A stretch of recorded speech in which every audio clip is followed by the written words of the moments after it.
National Congress and everything. Oh, it is like it gives another balance, no, in the public policies and everything.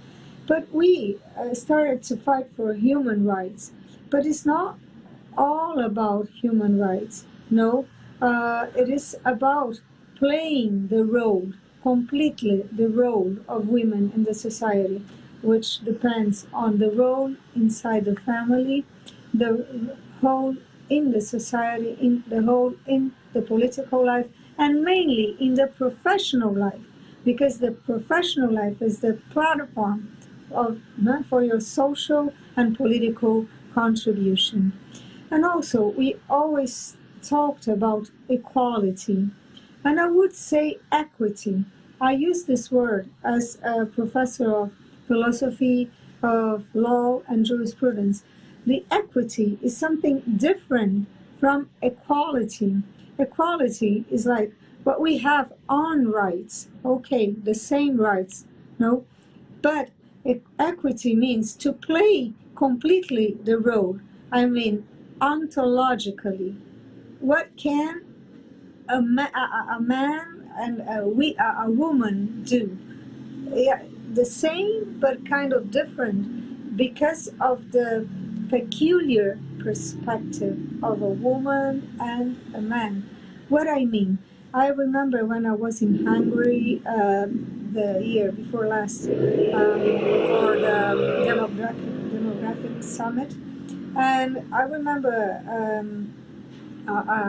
the minister of family, saying that we should celebrate to be a woman because we have three privileges, like to be able to generate life inside of ourselves, to breastfeeding, and also to give birth, and to breastfeed.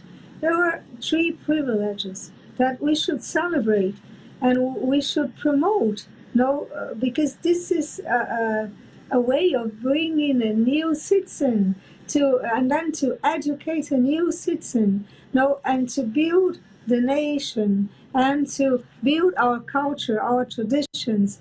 And I remember even she saying, no, and this is not with she, Kathleen, but it was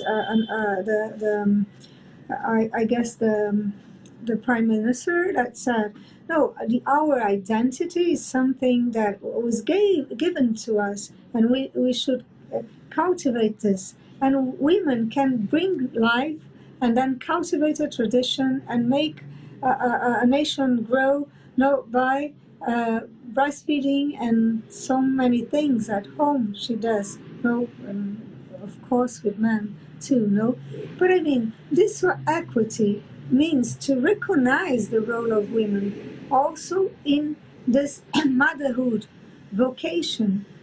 Today we can say that motherhood suffers a bullying.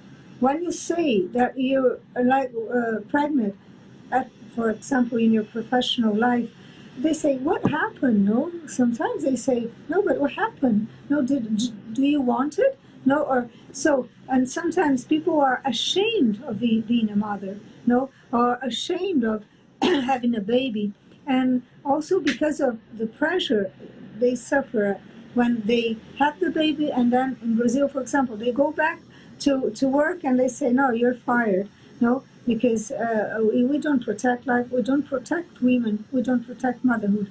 And I think we should recognize that as an anthropological role that is so important for the society, and recognizing all the potential, a woman has.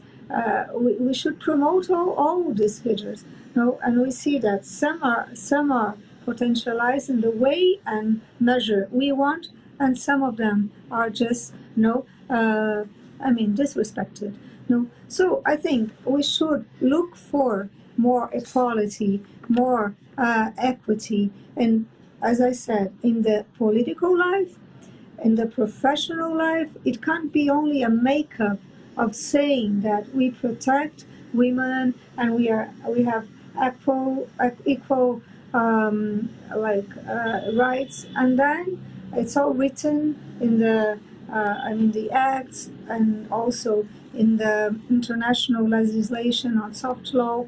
I was talking about the 156 double LO convention, that we say, no, yeah, we equal and we protect maternity and motherhood and everything, but then, no, in the real life, this is not, this that does not happen.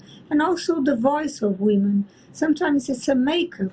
For example, I'm a lawyer, and when I came back to Brazil, I lived in the United States, and when I came back to Brazil, we have like lots of events on lots of stuff in the judiciary life or in the law life, and also always a woman is invited to compose a table with like much many more men. No, I mean like 8 men for a woman. No, and they give her voice, and then she speaks a little bit, and then she's like, "Oh, shut up!" No, and it's real because we're not heard sometimes. We're not respected. We're not trusted. Our words are not trusted. No, so we have to change this culture. No, at the professional life, the same rights, the same voice, the same respect. No, and I think we also have to conquer this sometimes because we lost track by not being women, and then we lose our place too. No, so the third thing is like political, professional life, and at home. We know that the market changed. Now women have their professional life and also the care at home. And we can say that, for example, in Brazil, 85% of the care is taken by women. So, and also when we have the aged people that we have to take care, we are the women who do so. Or if we have a disabled person that deserves more care, for sure. No, it's a gift, but it's also a task, and women do so. So we should have a balance, no, and involve all the actors, men, women, children, and whatever they can do, but mainly men and women, to run a home. No, this is very important to fight for.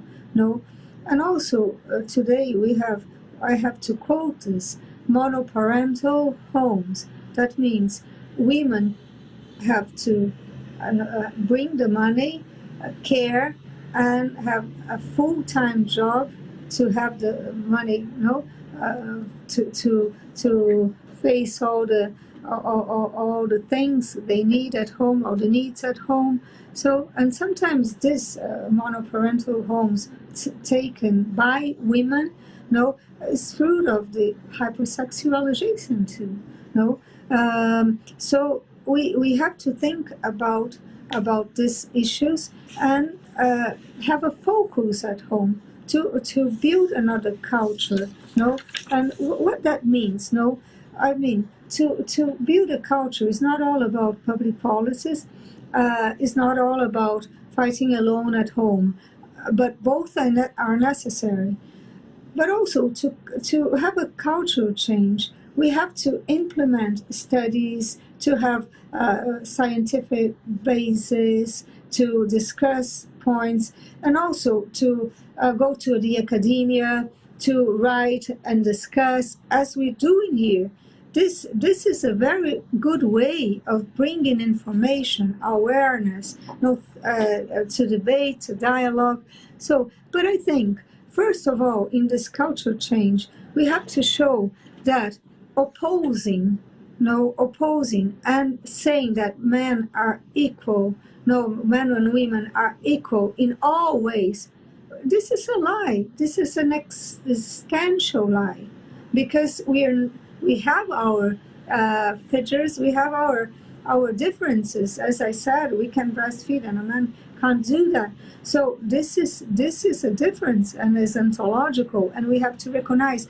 If we ignore and the differences and want to build something that is not real, we won't get nowhere. No, and we're gonna have only violence and fight and fight and fight and never getting to what we should get to. No, so and why do we oppose? No, because when we oppose man to woman, we're not looking for themselves, nor the man nor the women. We have other interests, self-interests, love interests, economic interests. No, and I would say we transform the fight in means for something else. No, for example, the hypersexualization. It uses the woman as a means for economic goals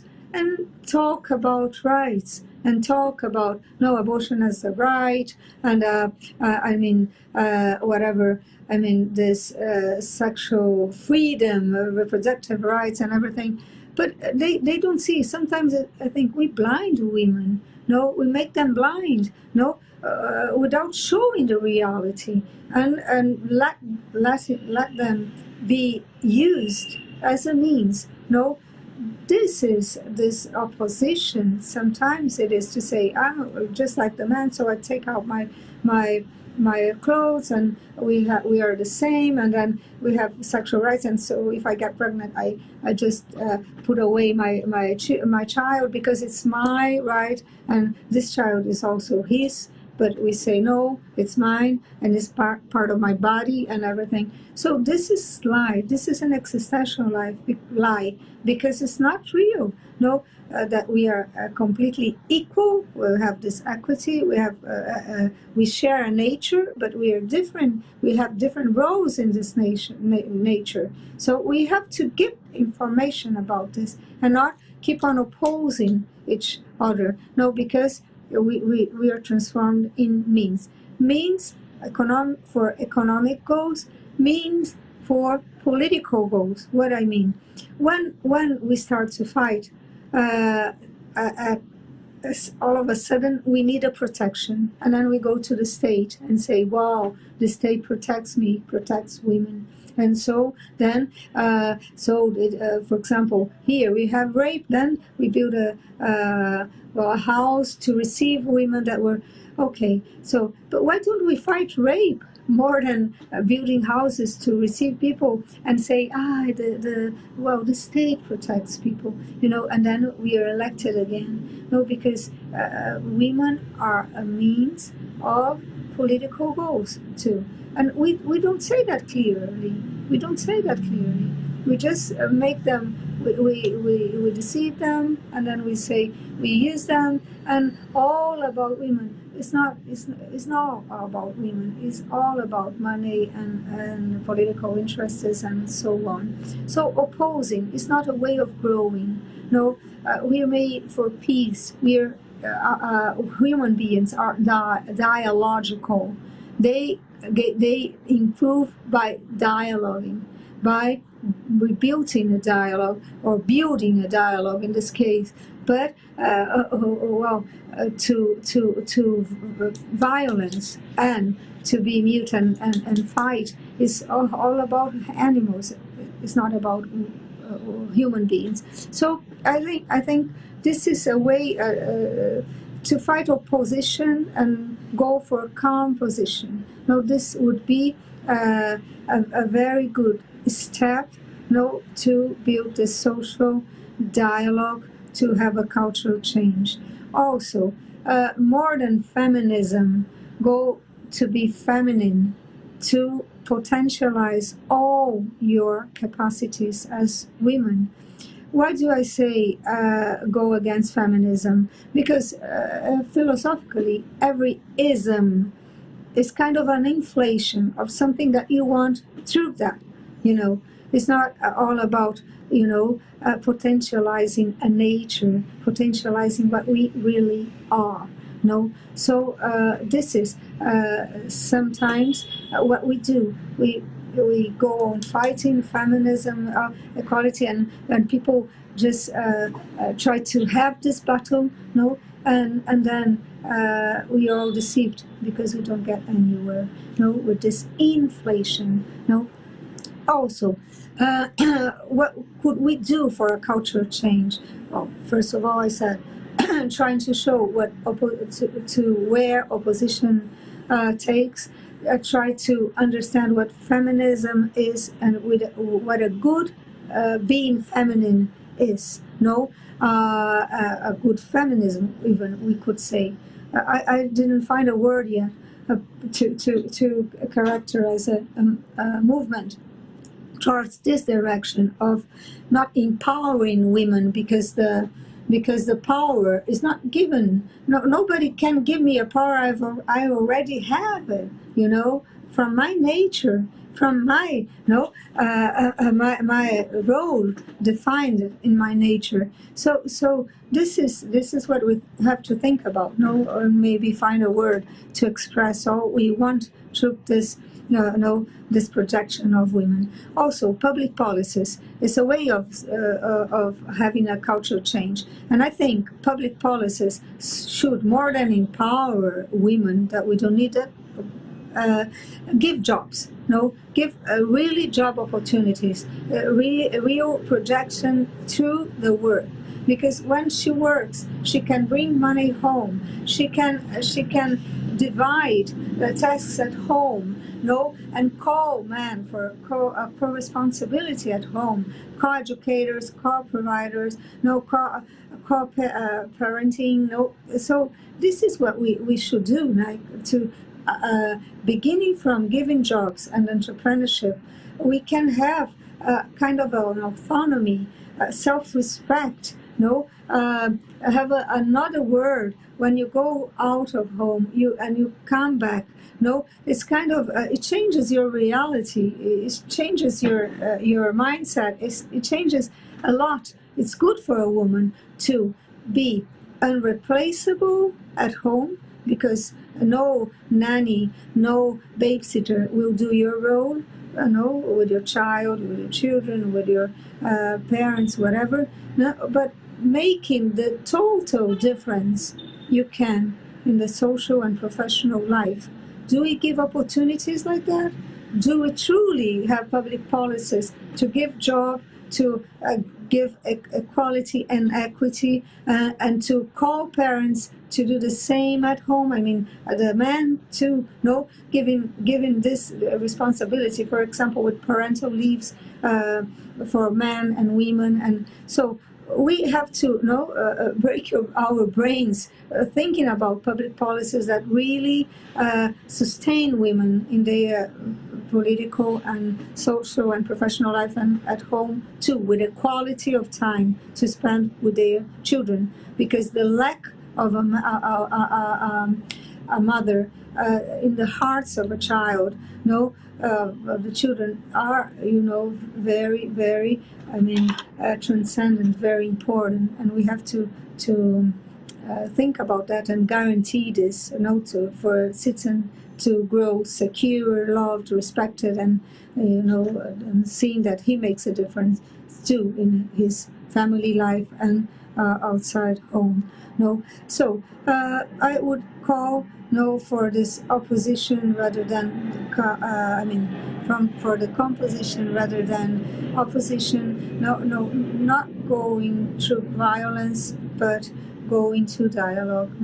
And also, if we lost track or never had a track, we have to start to build in the private sphere. I would say at home, trying to build this dialogue, and the women have a special role on that, and also in the society, in these three fields.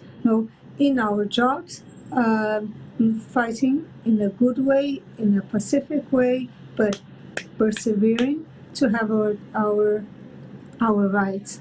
To go to society, for example, we have an award in the government for the enterprises that are familiarly responsible we have to go for that. We can go for that, calling the civil society to be more, like family friendly and also more equitable I mean, dealing with men and women in the policies at enterprises, professional life, and all, and also at home. Build our co-responsibility.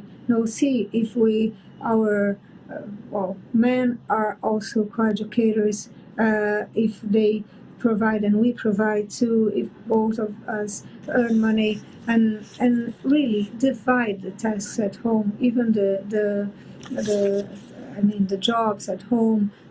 So I think it's a way of building, with scientific dialogue, with scientific material, with a dialogue at home, and a dialogue in these three spheres. Political, public policies, I would say, economic. In our professional life, going for our rights, and that means go for our right. My right is spreading this fight to everyone who is around me, and calling NGOs, enterprises, and involving actors as much as we can. We do that daily in our ministry, and also I see NGOs in Brazil fighting for that, to give this platform to women, mainly through jobs, but not fighting, not more like showing what we can be, what we are, if people give opportunity to us. To end up, I would say that with advices I would leave, feminines more than feminists, go to our good life, as Aristotle would say, the full life. The good life for Aristotle is not a good life, but it's like a fulfilled life. So go with all our capacities, and open up ways to be able to potentialize them and to realize them. The second thing I've already said: production should work more than to be equal in an impossible way. Because we ontologically we have our peculiarities. And the third thing is like this: more composition than opposition. And for that we have to be strong. We have a program in Brazil that is called Strong Families, and I say, to have strong families, we need strong women. And strong doesn't mean violent and with with bad words or shouting or whatever. It's just to be firm, to persevere. But dialogue. It's hard to be serene. We need a lot of strength to be serene, to have equanimity. That is mean the same animals always. And go for the dialogue and start again. And that this builds up also a more harmonic society, a more balanced society. When women lose track in this balance, the whole society, unbalanced too.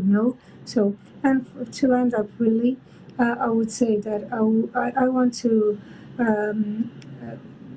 to give floor in a way, to two women I truly love. My mom, that I lost, for the pandemic in January, and she was a woman, that she was a lawyer. She had 6 children. We conceive ourselves as unique, each one of us. For her, we were unique. And she loved and served. If I can resume my mom's life, I would say she loved and served. And I think every woman has this role. Motherhood for a woman is an anthropological role, that comes from awaken people to generosity. When they give themselves, women are capable of giving themselves continuously. Like you can say in pandemia, we can see that in the pandemia, we can see that in education, in hospitals, at home. Because she has this vocation for love. And I think every human being has, but women can awake this capacity. My mom was a school of love, and a school of service, and also a lawyer, and helped my father. And I always say, they say, behind a man, a successful man, there's a woman. And I say, beside him, and both. The same thing, for a woman, So to love and serve is a vocation, and that doesn't mean being under. That means to reign, And also, I would talk about Ministra Damaris. Ministra Damaris, I work with her. Was a woman that was raped, suffered a lot in her life, and she says, I made from my pain, my fight. I truly want to help people, not to suffer what I suffered. And she works every day with a self-forgetting. She doesn't think about her and give herself to the others. So I would say she also gives herself to society. My mom gave herself to our home, and also to our friends, and also to her job, and made the difference. When she died, the day she died, there was in the newspapers, Brazil loses a great woman, and heaven wins an angel. And also Damaris does the same. And I will say with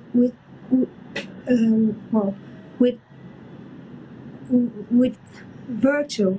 Which virtue? I would say service, love, and also good humor, joy. Minister Damaris told me when I arrived, our ministry is the ministry of joy. A woman can't be complaining all the time. She has to be doing things and fighting for things and going for things and persevering and going for things, but not in a. She can change the word also with her smile, And I would invite you all, to play this role from the inside, to give, to be a wholehearted person in whatever we do, to change our homes, to change the society, to change the professional world, to change the whole world. This is our role, and we have to play that from the inside. That's it. Sorry for the time.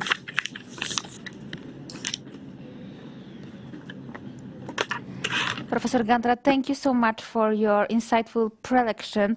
I think that the points you have made are essential for our discussions, because we should underline that the family is the first dimension in which women and men should cooperate, as you said, and family should be perceived as a common good. Unfortunately, modern discussion on these issues focuses on antagonisms, on struggle of power instead of cooperation, like you said, and complementarity. And it is not helping women, it is not helping men, because when you impose a priori violence between relations between men and women, it is hard to fight with violence. So I think it is crucial to point that out, that we should focus on cooperation instead of struggle of powers. And it's very, very important for our discussion. Thank you so much. Now I would welcome, Carolina. Thank you so much, and I would like to introduce our next guest, Dr. Gabriela Legaspi de Ciacchi Pallavicini. She is a master in African and Middle Eastern Studies. She holds a PhD in political sciences, and she is a master in European Studies concerning management of EU projects. Mrs. Pallavicini is former diplomat and mother of 8 children, and she will elaborate on the impact of gender theories on the well-being of a whole society. Dr. Czaki Pallavicini, the floor is yours. Thank you. Okay, thank you very much. All can hear me. First of all, I want to thank to the Institute for Legal Culture, Ordo Juris, for the invitation to participate in this nice forum where we will talk about defending women rights. And also, I want to thank to the partners and the media patronage, and all to everybody who is participating also. Uh, when I get the name or the concept to defend women's rights. Uh, when I am a woman who already went through 8 pregnancies, made me think that I cannot separate women's rights from men's rights, because if what made me mother, it was also the presence of a man, and I was thinking that we have to defend both entities as complementarian, and both were made as a part of a divine plan from God. But I want to share you a little presentation. Um, you will see now. I don't know what's happening now. Can you see my presentation now? Okay. I don't know what's going on now. There was something in the system. Okay, let me see. Okay. Uh, Let me go to my presentation. Okay, now, okay, now, oh, I don't know how to go to my presentation now. But anyway, oh, oh, let me Don't see. worry, take your Okay, time. okay, Oh, I now see it's my working. Now presentation. it's good. Okay, now you see it. Okay, okay. Today I will talk to you about the impact of gender theories on society from my perspective of a mother. I will go through the following topics: human dignity and defending women's rights, which is respecting human dignity, the gender agenda on international organizations, and the impact of gender theories on society. Let's start, okay? First of all, I consider that the principle of human dignity means that individuals have an inherent and immeasurable value, which goes beyond their gender, age, ethnic group, or belief. So, in this way, I can make the following statements as a human being, as a woman, as a mother. First of all, human dignity is a precondition of human rights, which are universal, inviolable, and inalienable. The second statement, what I want to tell you, is that each human life is sacred and it was created after God's wills. And the third one is that everybody has the right to be respected on his or her integrity and must be free of manipulation, exploitation, and slavery. And I will go through all these statements through my talk to you. First of all, I can tell you a little bit about me because I want to give my perspective as a mother. I belong to a woman generation who could go to university and who could insert in the working life, and I was doing a lot of things for international affairs, and I was going through the diplomatic service. It was my dream to become a very strong and powerful diplomat and to go around the world. But suddenly, the plans of God were also different, and my choice was also different. And I decided to become a wife and a mother. I have got, thanks God, 8 children. 5 are living ones, and 3 are in the heaven. And why I mentioned you the short life of my 3 little kids who went to heaven, and it's because they let me see through their pregnancies and their life how women can suffer and how women can be put as objects of policies which never look after their wellness. They just look after economical or political interests. And let me tell you all the stories. First of all, it's my baby Juan Diego. With his tragical loss, I learned that the most beautiful hope that we can have is that our children will be safe and keep finding heaven. Through the suffering what a mother can have when a child dies, I could learn to see others with my heart more than with my eyes. Also, I received many acts of comfort and love from my family and friends. I could see what does it mean when a mother loses a child. And this case was an accident, but nevertheless, I could feel how deep in the heart of a mother it breaks just the fact that the child, what you had in your womb, could just suddenly go away. Okay. The second is my baby Maria de la Esperanza. Uh, she, uh, she, with through her pregnancy, I could see how social medical systems search all possibilities to force women to make legal abortion or even giving the baby a so-called comfort care without special medical care after birth, giving them, of course, previously a killing injection in their heart, all financed by the money of taxpayers when the baby has unwanted medical issues. Of course, I didn't accept the offer of the comfort care, but when I saw how many mothers were stressed and psychologically forced to accept such procedure, cooperating in the killing of their babies with already 9 months of gestation. And I am speaking in Europe, okay?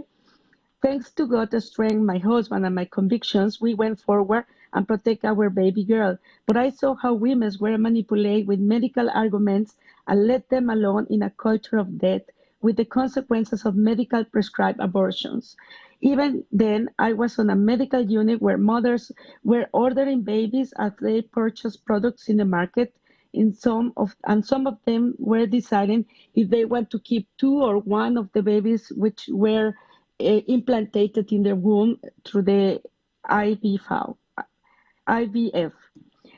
And for me, all this experience was like a Dante's theater. I could not believe that the human beings with their dignity were just manipulated like objects, no?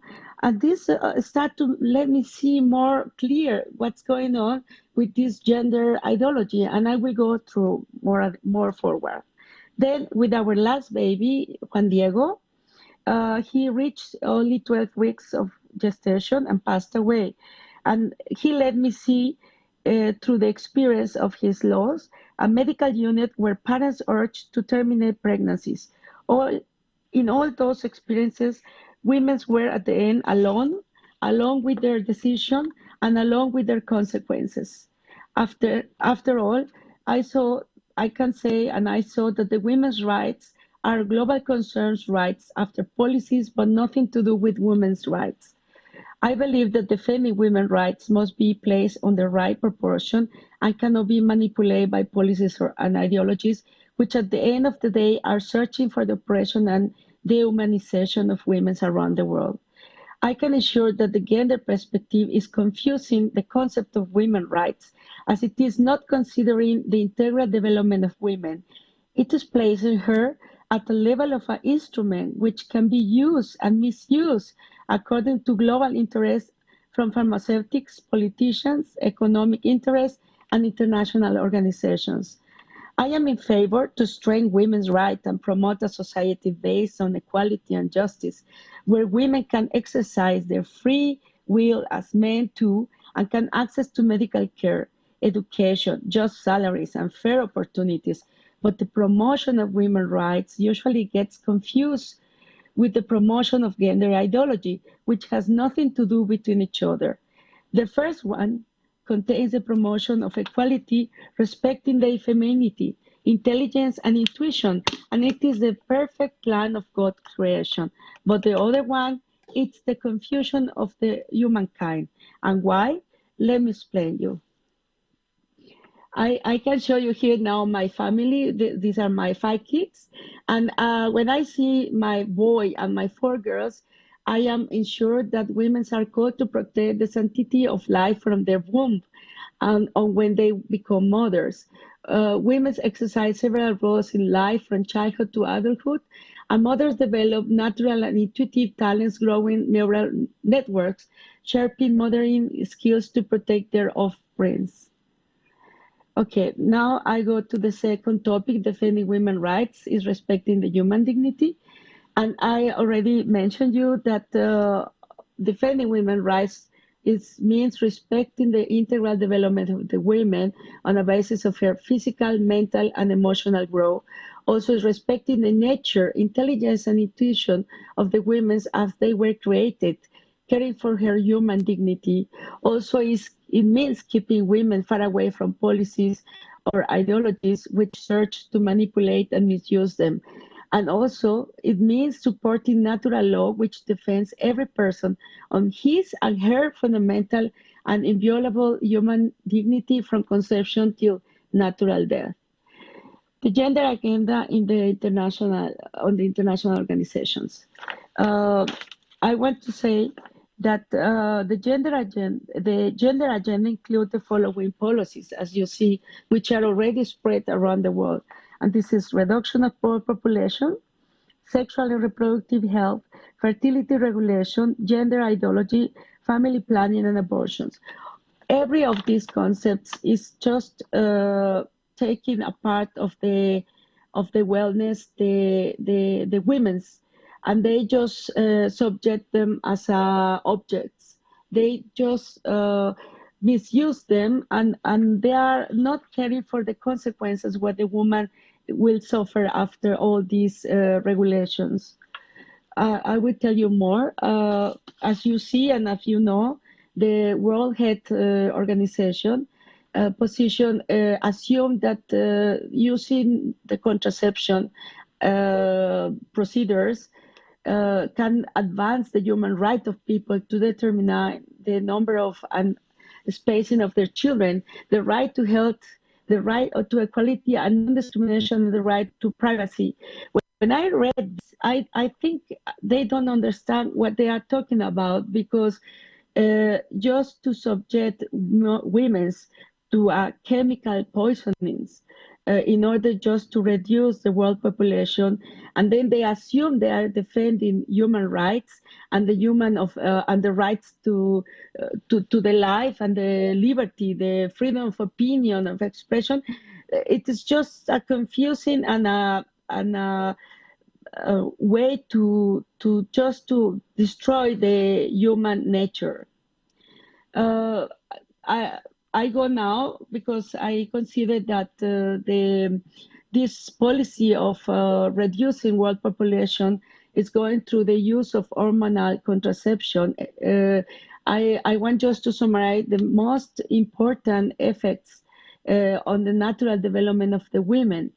The first one is that the change of the natural female condition, it's made on by the hormonal contraception, because it is like a mutilation of the whole brain and nervous system of the women, therefore the destruction of natural libido.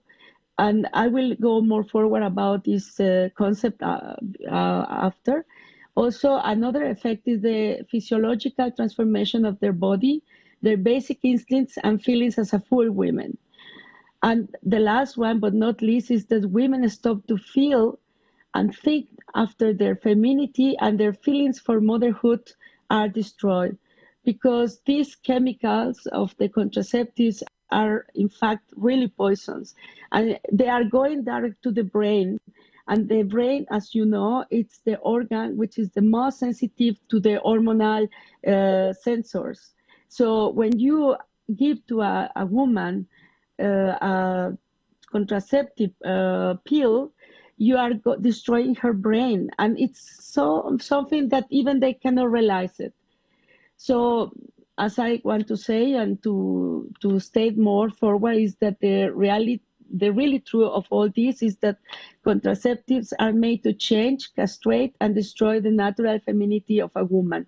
No wonder why the feminism is just perhaps the best example of this as a consequence.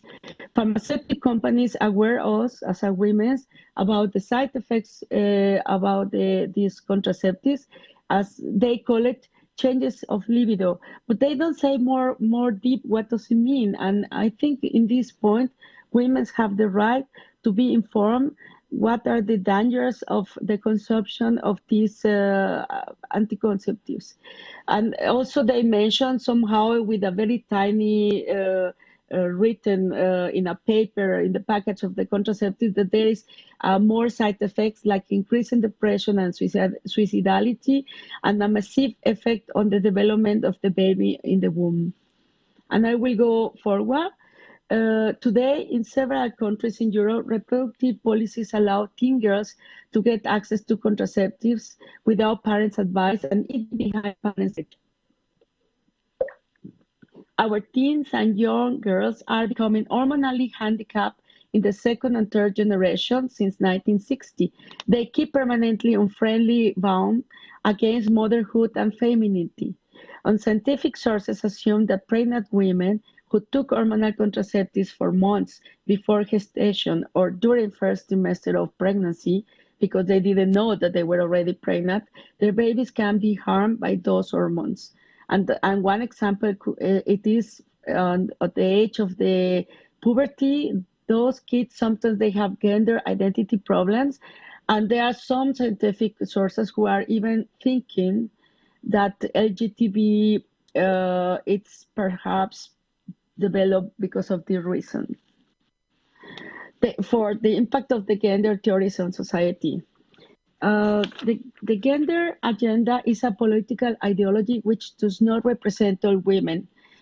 I don't feel myself to be represented by this ideology, and I know that they are just promoting in their actions the following three problems. First, this agenda is assuming that all women are the same.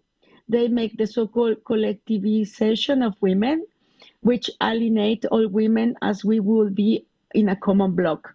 And this is like when you in a field, you produce some type of fruits, and then you assume that all has to be the same fruits. No, we make a monoculture and all women feel the same, are the same, and this is not true. The second problem is that the gender agenda, in their way they fight and they are attacking men and the society, they make a victimization of the women from birth on. And come on, this creates fears in women, and this is in a counterproductive way the first step to promote dominance and subjugation from others. And in this case, I mean that the gender agenda let believe women that just because you are a woman, you are a victim, so immediately, and then you are becoming, in a paradoxical way, like a victim of dominance from policies and from ideologies. No, and this is really incredible that they do this. And the last mistake of the gender agenda is, of course, the manipulation of women, letting them believe that the use of hormonal contraceptives free them. These statements like my body belongs to me, or like my body is mine. I decide what I want. All these things is because they are immersed in a shower of contraceptives, and then they just lose the sensibility for femininity, for motherhood, and they are all at the end, along with their consequences. And the gender agenda is just misusing women in this way, but they don't believe it. They just think that they are doing what is correct. No. So when somebody asks me of does the gender agenda support women's rights, I say no, and no 3 times. No, because it doesn't represent all women interests and women around the world. No, because gender agenda distort the authentic women natural development. And this is not only on their physical way, it's also in their physiological way inside her body. And it is so damaged that they cannot even relate I'm sad because we all human beings have a human dignity who has to be respected. And I am sad to see that many girls and many women are misused in this way.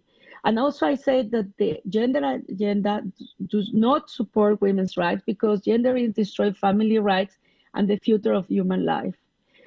So these are my conclusions about gender perspective. First of all, the gender perspective promote the feminist movement.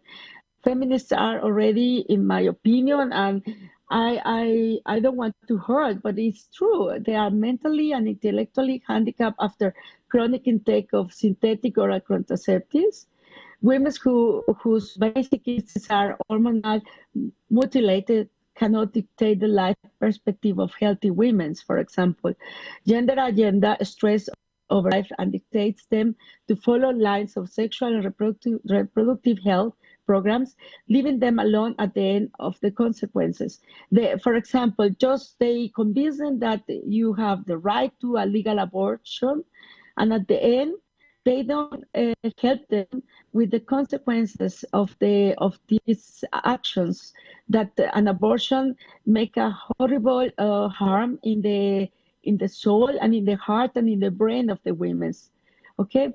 Also, gender perspective is capable to promote a kind of an offensive and dysphoric personality disorder in women, destroying the natural polarity between men and women, which was created by God because of very God divine reason.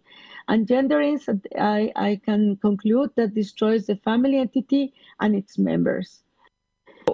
When now, just to finalize, so last but not least, defending women's rights as a proposal of a mother, I want to say that we want to fight for the right to have a morally good, justified, and acceptable mechanism to protect human dignity, and these include men and women, rights to protect women's physiology and psychically natural development free of hormonal contraceptive intakes, right to neglect and being represented by the gender agenda.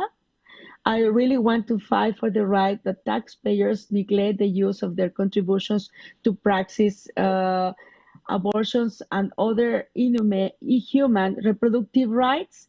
And also, I want to fight for the right to respect the universal equal dignity in woman and man, and to consider both as complementary partners to establish families. Thank you very much. I hope I could give you some ideas about my experience of being a mother and having 4 girls, which I want that they are persons which are good for the society. I want to close now my screen. Okay, now I see myself. Can you see me? Yes. Okay, so I just want to conclude that in defending women's rights is defending rights of girls, which are unborn girls, is defending the rights of the little girls, is defending the rights of the women's, and is defending the women's rights in all their stages, as a young girls or as a mothers, as a wives.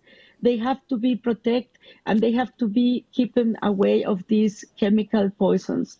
And I know that it's very hard to say it, but I want to state that we need to make clear to women that they should not let be misused by these political ideologies.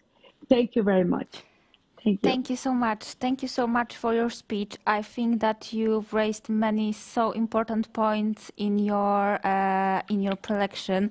First of all, I would like to say that I completely agree that we should promote using of the motherhood perspective in defending women's rights, because it is perspective of most of women, and it should be underlined which are problems that women are dealing with because of motherhood in the society. It is so important to say that often discrimination is not based on sex, but it is based on being mother or even sometimes father. So it is so important to stress this feature in our discussion. And I think that then gender perspective is in fact quite harmful in many ways to our society, and it's also very often omitting aspirations and needs of mothers. And I would even add that it leads to stigmatizations of women that have chosen to dedicate themselves to motherhood. So I think that we should really stress that. And of course, issues that you have mentioned about the contraception, its side effects that are often, it is silent about them.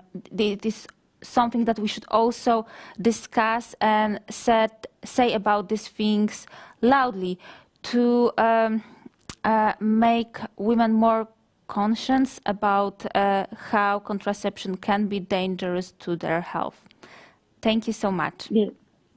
Thank you. Thank you very much.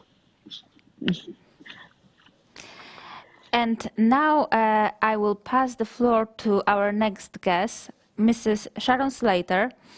I will say some introductory remarks and I would like to introduce Mrs. Sharon Slater. Sharon Slater is a president of Family Watch International. She is the chair of the UN Family Rights Caucus. She is a consultant to multiple United Nations member states on life, human sexuality, family policy issues, and she is the author of the book Stand for the Family, a Call to Responsible Citizens Everywhere. Sharon is mother of 7 children and grandmother of 12. Sharon will share with us her experiences on how gender agenda can damage our children. Dear Sharon, it's great to see you. The floor is yours. Thank you so much. I am so honored to be here. And in honor of Women's Day today and the title and the theme for this conference, I have retitled my presentation, The Transgender Agenda, an all-out assault on women and girls. But first, a disclaimer. Family Watch upholds and promotes the fundamental human rights of all persons, regardless of their sexual orientation or gender identity, and we oppose harassment and violence against LGBT persons. So Family Watch works to protect the family as the fundamental institution of society. But there is a huge all-out assault on gender, and this assault is damaging and causing destruction to the institution of the family. And the United Nations is at the forefront of this attack on gender through the transgender agenda that is destroying families. You'll notice here all the UN logos at the top of this flyer. This flyer was intended to show their intention to stop discrimination based on LGBTI status of persons. And of course, the T in that acronym stands for transgender. And we will see throughout my presentation that preventing discrimination is the banner under which the assault on gender and on women is coming. We'll discuss later on how this assault is coming through UN agencies, but first we'll go through the transgender agenda, 10 serious harms to women, and I should add, and girls. And it's helpful to understand 3 different categories of transgender. While these aren't the only ones, we'll talk about gender dysphoria, people who experience discomfort with their biological sex. This is a psychological condition. Then there's autogynephilia, men who are sexually aroused by the thought of themselves as females, or the female that they create in themselves. Then there's predators and pretenders, men who assume a transgender identity to get access to women and children, often for sexual assault. So the first harm to women and girls from the transgender agenda is that it exacerbates body dysmorphic disorders and bodily self-hatred. Transitioning, which means seeking to impersonate the opposite sex, either through changing your name, your identity, or through surgeries or hormones. Transitioning encourages girls to believe that there is something wrong with their body that must be changed, either surgically or chemically. And once a child socially transitions, they are far more likely to persist with gender dysphoric feelings or discomfort with their biological sex.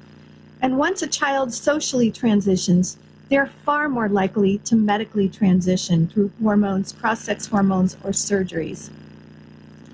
But transitioning does not resolve gender dysphoria. These are comments taken from a blog of those who have experienced the medical interventions, including surgery, to appear as the opposite sex. And they're saying such things on social media as, "I hate myself. Sometimes I think I would be better off dead." Number 2, pushes girls down an irreversible path of mutilating medical procedures.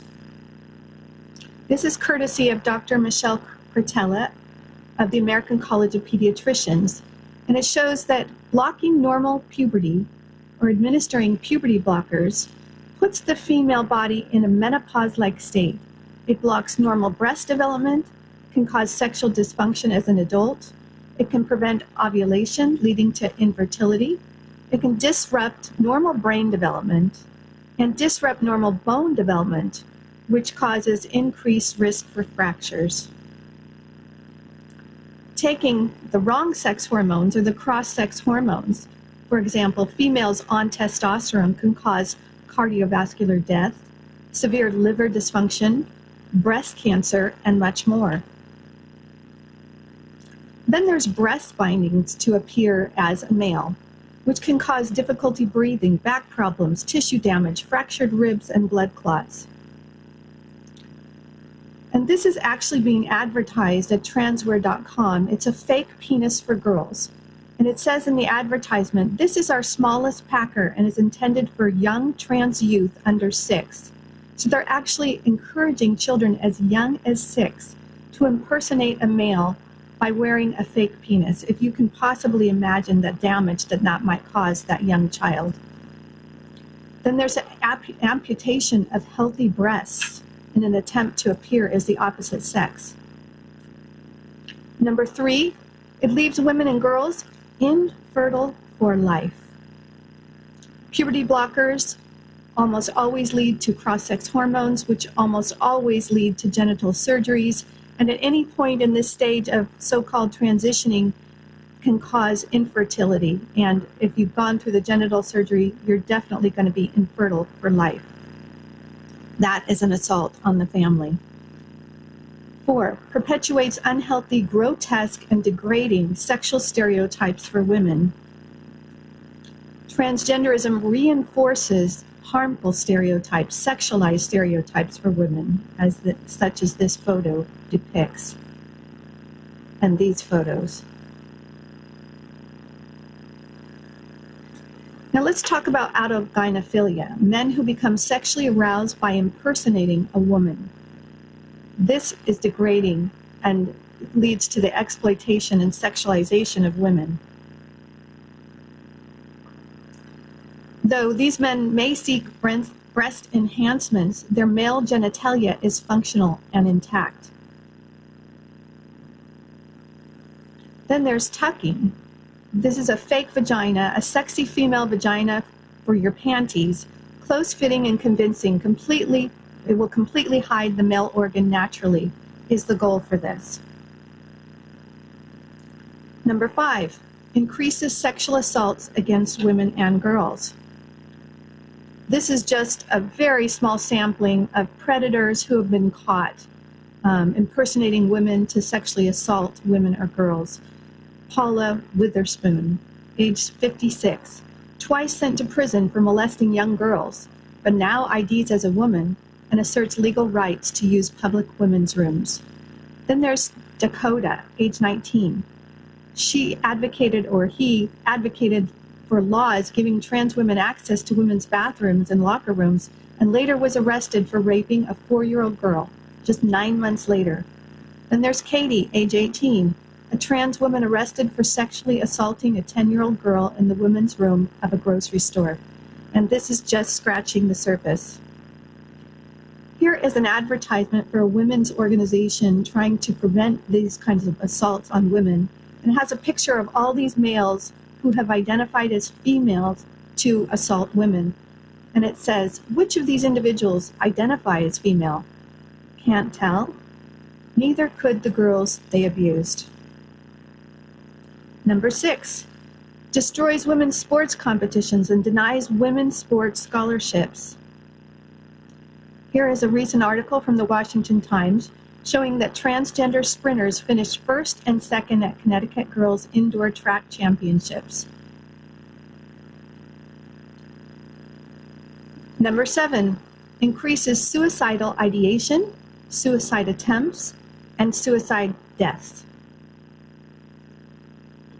First of all, surgery does not resolve gender dysphoria. There was a long-term follow-up of transsexual persons undergoing sex reassignment surgery, a cohort study in Sweden, and it found that persons with transsexualism after sex reassignment have considerably higher risks for mortality. Actually, it was almost 20 times higher, and suicidal behavior and psychiatric morbidity than the general population. Then there was the Brandstrom study that came out in 2019.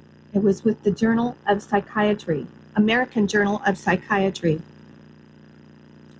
And they had to issue a correction, and the correction stated that transgender surgery provides no mental health benefits. They concluded neither gender-affirming hormone treatment nor gender-affirming surgery reduce the need of transgender identifying people for mental health services. One of the top reasons for LGBTQ suicides, according to a study from Asia Pacific Psychiatry, was stress from romantic partners and not societal rejection.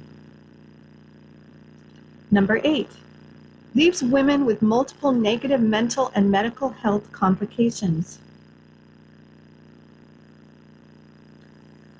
We have a series of videos that we've created that you can find at transgenderissues.org, which provides testimonies from multiple women, but also men, who have experienced either the cross-sex hormones or surgery or both. And they share and give testimony about the multiple mental and medical problems that they've had since transitioning. In fact, here's just a few of our videos. Suicide, the tragedy and the truth, child development and puberty blockers, surgical interventions, bathrooms flushed with controversy, origins of the transgender movement. Some of these have not been created on the right-hand side. Biological differences, your DNA is showing. We would encourage you to come to that website and sign up to get the releases for those videos when they come out. But here's just a few of the stories that we tell in those videos. This is Ellie, who was a trans regretter. And you can see she was this beautiful, lovely, sweet girl before she transitioned. Then the middle picture is during the transition. And now she has detransitioned because she realized that she could never become a man, no matter how hard she tried.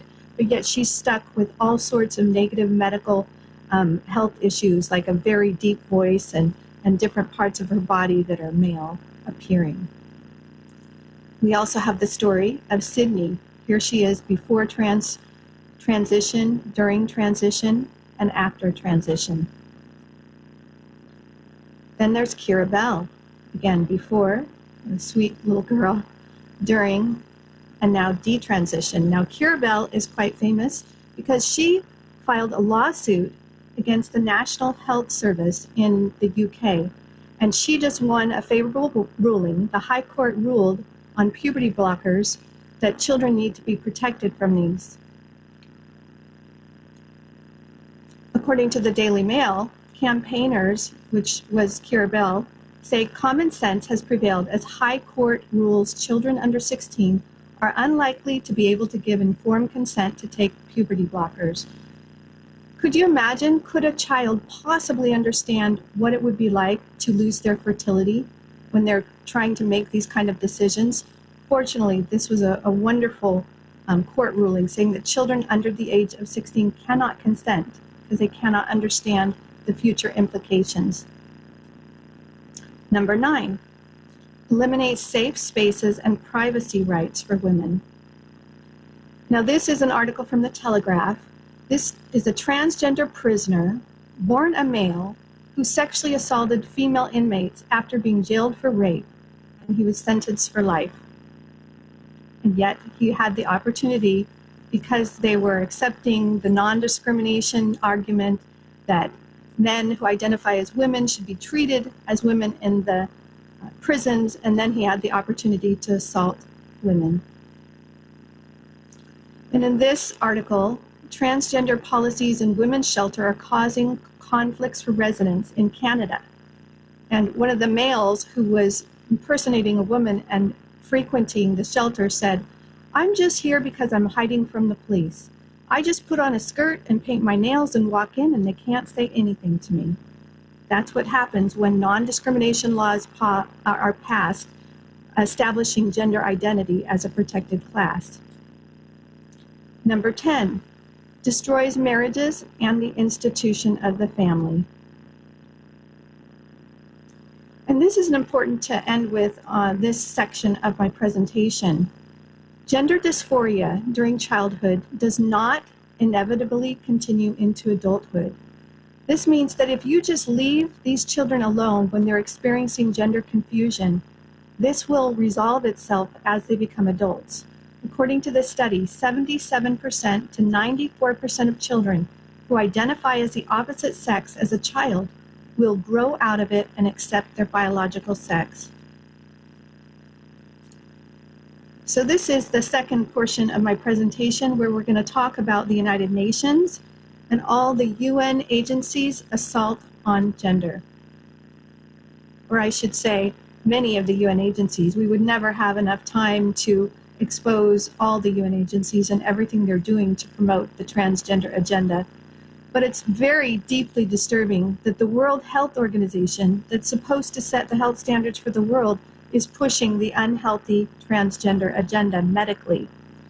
In fact, the current Director General of the World Health Organization says that the World Health Organization no longer classifies gender incongruence, and that's transgender feelings or gender dysphoria, as a mental health disorder in the International Classification of Diseases.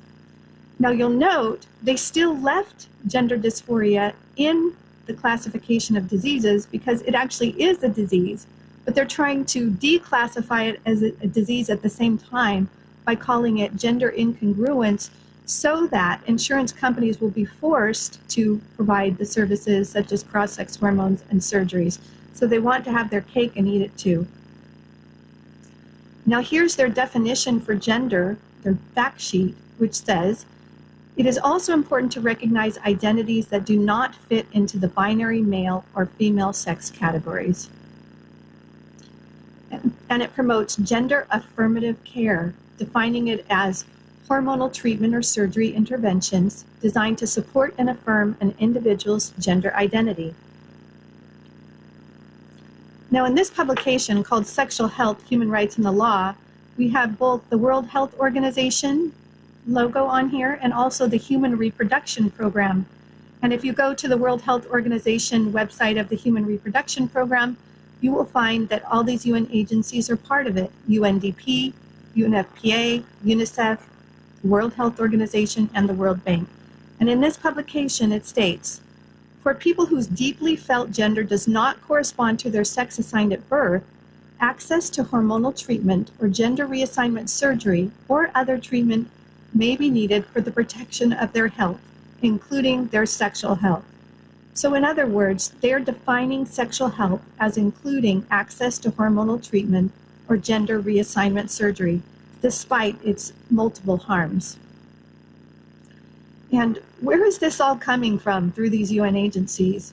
Well, also on the website of the HRP page of the World Health Organization, you will notice, along with all the UN agency partners, it has one NGO partner, International Planned Parenthood Federation.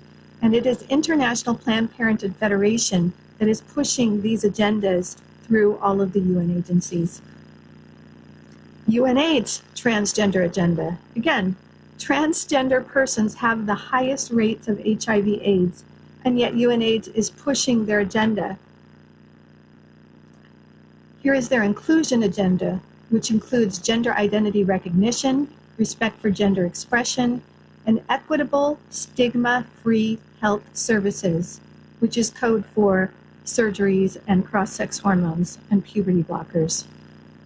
In this publication, Implementing Comprehensive HIV and STI Programs with Transgender Persons, UNAIDS pushes gender-affirming health services and says the goal of these services is for trans people to ensure that they are comfortable with their gender identity. Hormone therapy or other procedures like surgeries, what is required is depending on what will help them to have a fulfilling life and what is available in their country. And here are some of the specifics that could be offered at a health site. Hormone therapy, hair removal, male and female chest reconstruction surgery, sex reassignment surgery, and other gender-affirming surgeries and procedures, which they outline here. For a woman, she can have her breasts removed, removal of the uterus, ovaries, and cervix, lengthening of the clitoris to form a small penis, constructing a neopenis, inserts or fillers or malleable rods to construct a penis that can be erect, extension of the urethra to allow for urination while standing. Can you imagine a greater assault on women than this? UN Women's Transgender Agenda. Now this is unbelievable because UN Women is supposed to be protecting women. They're the premier agency charged with advancing women's rights and the protection of girls. Yet they hosted a first-level high event on gender diversity and non-binary identities at UN headquarters in 2019. And in this publication, you can see the logo at the bottom of UN Women. It advances the transgender agenda under Sexual and Reproductive Health and Rights, or SRHR, which they define as the right for all, including transgender, straight, gay, lesbian, or bisexual, to make choices regarding their sexuality and reproduction, and it includes a right to access services needed to support those choices. So that would include cross-sex surgeries, puberty blockers, and hormones, of course. Also, UN Women is sponsoring generation equality forums with the governments of Mexico and France. And as part of these forums, they're calling for 12 small actions, and action 3 is to reject the binary. Terms such as male or female and women or men exclude non-binary, ensuring the rights of transgender, genderqueer, non-binary individuals, and more. And they actually link to the genderbread person, which is often used in classrooms across the globe to indoctrinate children in the transgender agenda, teaching them that they can be male, female, somewhere in between, that they can decide their gender identity in their brain. They could also be homosexual, heterosexual, or somewhere in between, or along an expansive spectrum. They perpetuate the idea that sex is wrongly assigned at birth sometimes, and that a person is what they believe they are, not what their biological sex is. And they're promoting the radical transgender pronoun agenda. Everyday language, we need to reject the binary of male and female, and instead of using phrases like ladies and gentlemen or boys and girls, swap in a gender neutral term like folks, children, or you all. UNESCO's transgender agenda. They're trying to get to the children through the education system. This publication by UNESCO, called Out in the Open, states that evidence-based guidance from UNESCO and the World Health Organization unequivocally attest that it is safe to teach children and young people about gender equality and diverse sexual orientations and gender identities and expressions. And in it, they actually refer children to this comic book, Sexuality and Gender, Queer and Trans 101, a super simple comic guide. And we don't have time to even almost scratch the surface of the UN Human Rights Transgender Agenda, but I'll just end with a pending issue right now. Right now we have Victor Madrigal-Borlos, who is the UN independent expert on protection against violence and discrimination based on sexual orientation and gender identity. Now, the acronym for sexual orientation and gender identity is SOGI, so he's also called the UN independent SOGI expert.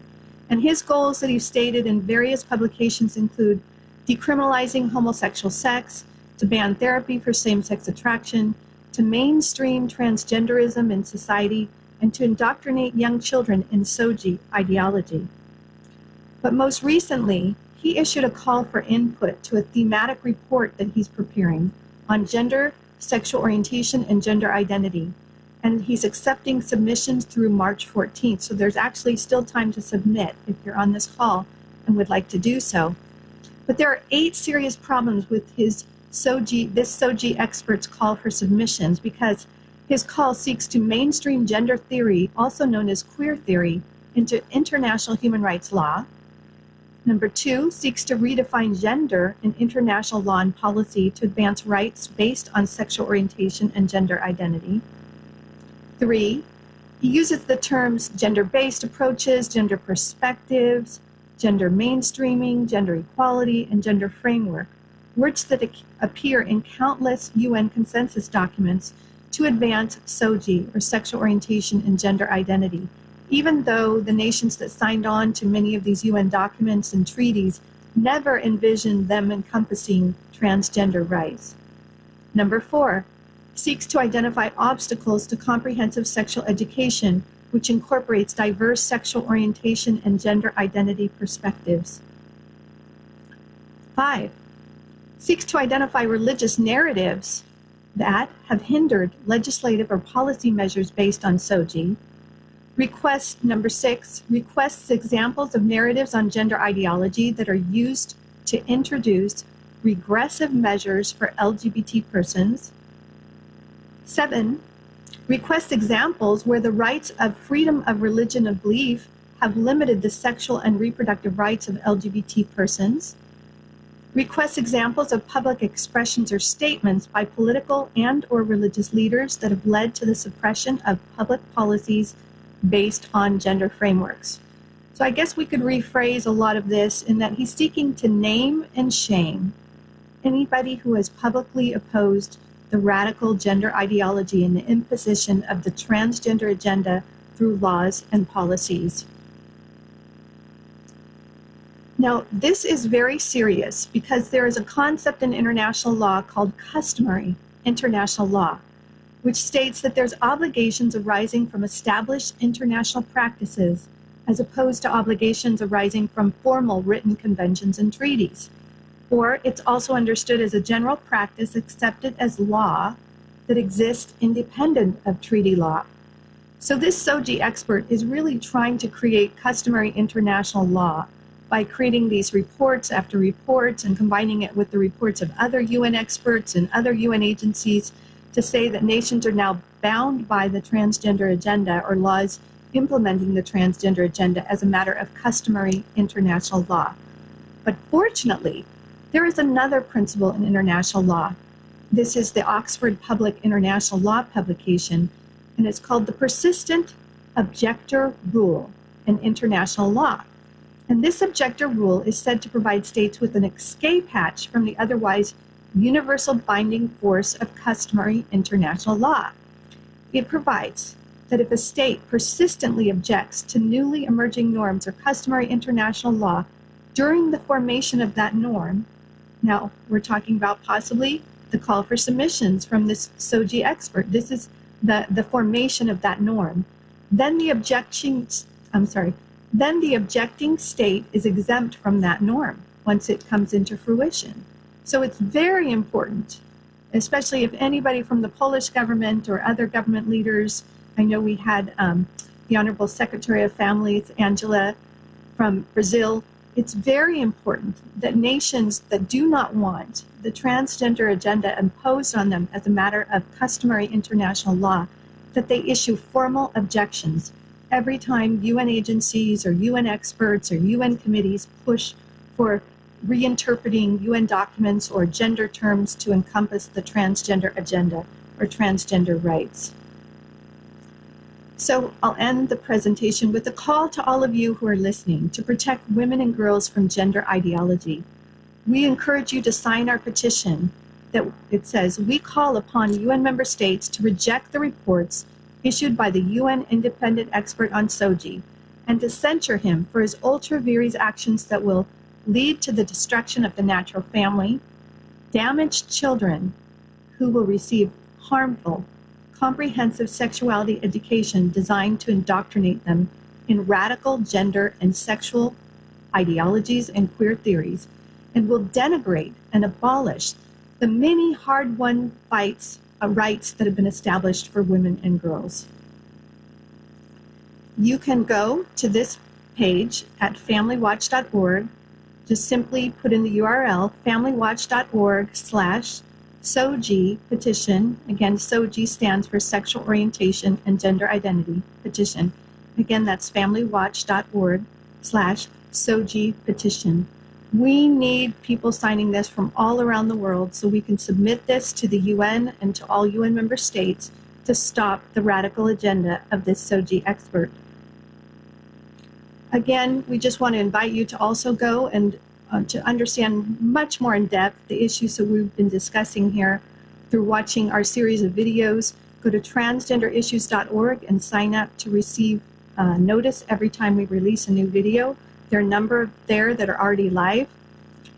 We invite you to learn as much as you can so that together we can protect women and girls from this harmful agenda. Thank you.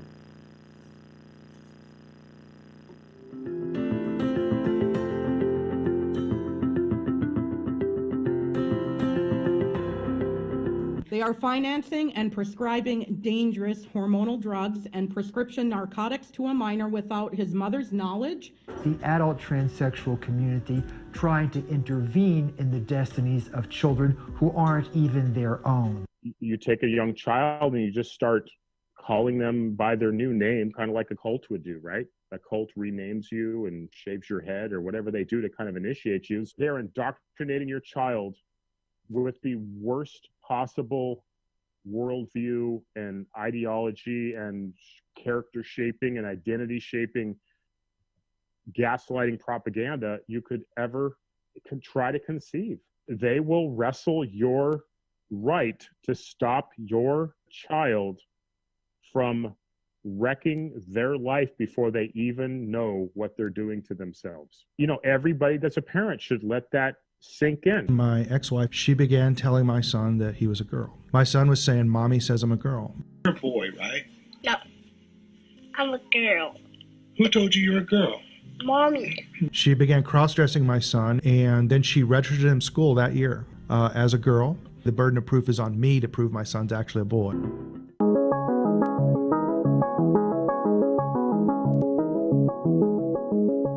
My mom would say, "I wish you were a boy." It seemed like the answer to not wanting to be a woman anymore was to be a man. I decided I was not going to be a girl anymore.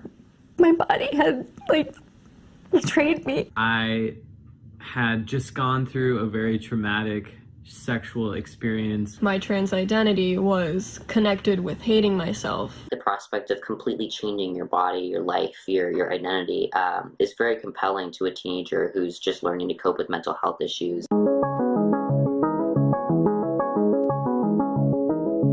No one really questions whether or not it's harmful to your body. I think we're just so young that we just trust the doctors. When I was 16, I started on puberty blockers, and I was on that for a year, and I continued with it for an extra year along with cross-sex hormones.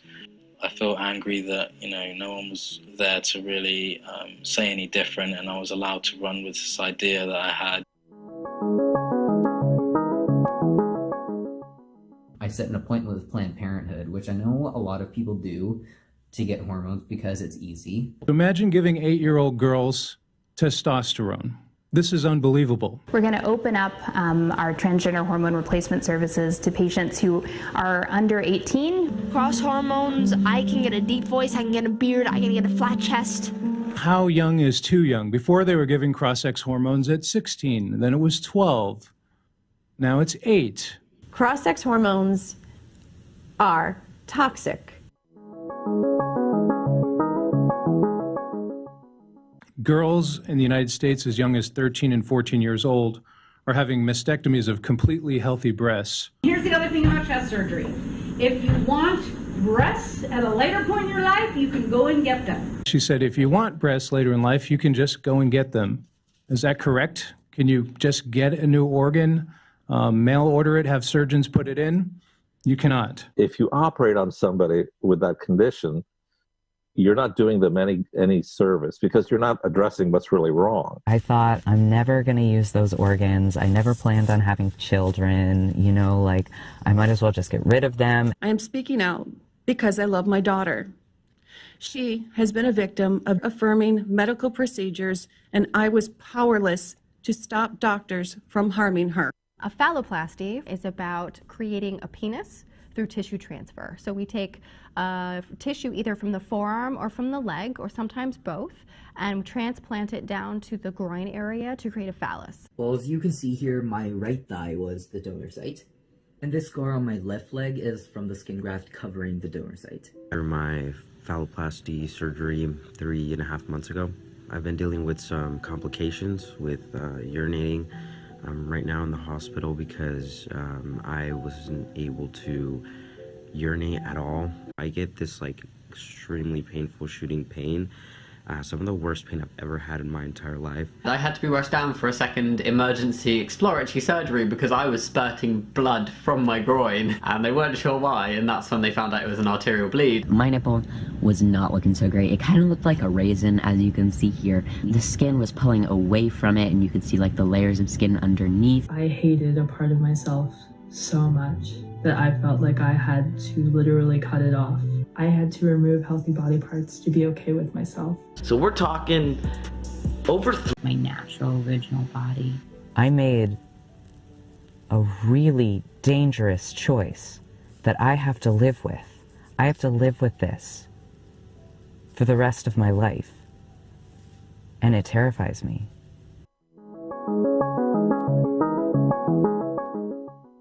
Children are taught, and they teach each other, to threaten self-harm. She told me if I didn't allow her to take the cross-sex hormones, the testosterone, that my daughter would likely commit suicide. And she said it in front of my daughter. Claims that affirmation will reduce the risk of suicide for children and adolescents is not based on firmly established science.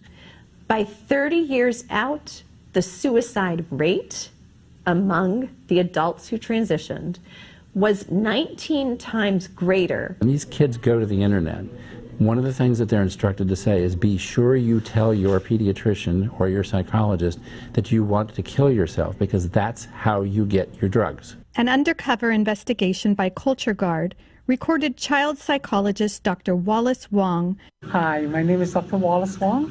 Encouraging gender dysphoric children to threaten suicide in order to get experimental interventions such as cross-sex hormones and surgeries. To be like sick enough, then we will give you what you need. So what you need is, you know what, poor stuff. Suicide every time, then we'll give you what you need. Not only are we doing experimental medicine, but we're doing it in the face of some evidence that the long-term outcome would be disastrous. We have cases already of adults whose lives have been totally tragically ruined, committing suicide or standing up finally and opening up and writing books about how horrible their lives have been in this new transition state. If I had been going to a good therapist, if I had been going to school, if I had had friends and had meaningful relationships with people outside of the internet, I know that I would have been able to reconcile my female identity with myself the way that I was. You give somebody cross-sex hormones, they'll feel like a giant for a while, and you think, oh, I've done them a great good. It's a passing thing, and so the anxiety is still there. And then they'll progress. Well, so really what we need to do next is surgery. And it's just because the interior wound has not been addressed. As 20-somethings, almost 30 years old, they realize, I am a woman. I always was. I was born female. I always was female and always will be. Oh my gosh, what did I do? My breasts are gone. Their fertility is gone. They have permanent changes from the testosterone that they took. Deep voice, 5 o'clock shadow, enlarged Adam's apple. These women are enraged. If it wasn't just as easy as just walking in and signing a form for something that permanently changes your body for essentially the rest of your life in some aspects, I think, like, if it wouldn't have been so easy for me to just walk in, I don't think I probably would have transitioned. I had spent all this time chasing some impossible dream that I could one day be male, that I could one day be a man, that I could one day be male enough, I guess, to be satisfied, and nothing was satisfying me. I've been left with a man's voice, and this is potentially something I will have for all of my life because of the decision that I made when I was 16 and 17. When my voice started to change, I was elated. When I got top surgery, I was elated. And so naturally, because I was elated after each step, I thought, you know, that meant that I was going in the right direction.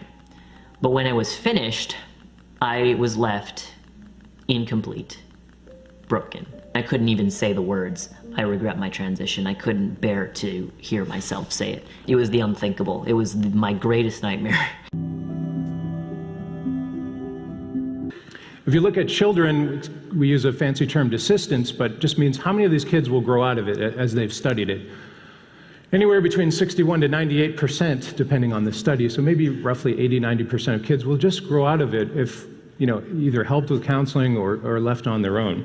What are the ethics of permanently medicalizing a condition in a child that overwhelmingly desists, overwhelmingly goes away by adulthood? We will know, if this continues unabated, we will know about this in 20 or 30 years, and we will have a population of thousands and thousands of medically damaged human beings, all because of an ideology that's being pushed without any science behind it. What we're witnessing in the public arena now is medical experimentation on the most vulnerable members of our society. With absolute clarity, I will call that child abuse. 15, 20 years, the science of all this is going to be so clear and so laid out, and it will be just like the lobotomy movement. And everyone will be looking back saying, oh, how is this possible? How could this, you know, how savage these people were, kind of thing. But until then, there are lives to be rescued.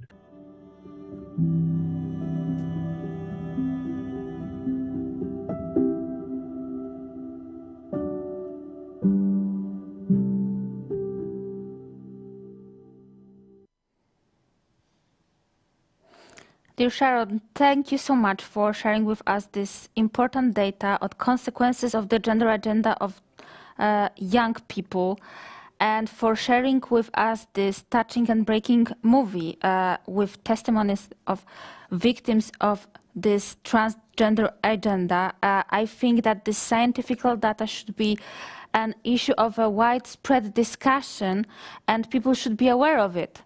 Yet it is so hard to find this reliable data, and no one is raising this issue at the international level. It is just the opposite, which is shocking and very alarming, because these people that are sitting in WHO, in UNFPA and other United Nations agenda are summoned there, are called there to defend our rights, to defend our health.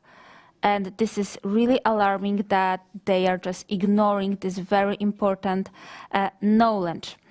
I think also I just would like to add that this transgender agenda is a basic consequence of gender theory. Because as I've mentioned during the introduction, gender theory is based on the assumption that femininity and masculinity are just social constructs and eventually should be a matter of individual choice, that everyone should choose his or her identity according to his or her subjective feelings. And it is not true, it is just contrary to facts. I think we should speak loud about these dangers of gender ideology, how it is contrary to women's rights, how is it contrary to rights of young people, how is it threatening to families, to parents, and raise awareness of this dangers of it in public debate. Yes, can you hear me? Yes, we can hear you. Oh, good. I just wanted to end with this thought. You know, as I've directed multiple videos, taking testimony, hearing the experiences of people who have suffered from gender dysphoria, and then who've been pushed down the road of puberty blockers, cross-sex hormones, and surgeries, my heart is just hurt. I mean, you saw what happens to these people. I can't sleep at night. And this is the greatest assault on women, on children, on family, on humanity that we could possibly envision. And so I would strongly encourage everyone to please share the videos we created. Please sign the petition. Please do everything you can to educate, because this agenda is moving forward so fast because people don't understand it. They believe it's compassionate to accept and recognize and affirm people in the opposite gender or in whatever gender identity that they choose, when actually this is leading them down a path of destruction. You know, somebody once said that an enemy flattereth, but a friend speaketh the truth. And unless we speak out and help people understand the damage that happens going down this road, we're going to have a completely changed society in the destruction of the family. So thank you for your generosity in giving me this time to present and show this video. Thank you so much. I think that we will all agree with your presentation. The data you've shared with us is overwhelming and should be a matter of discussion of everyone that is in charge with issues concerning children's psychology, children's well-being, and children and women's health. And I hope that because we are now discussing it, the issue will be more present in the public debate.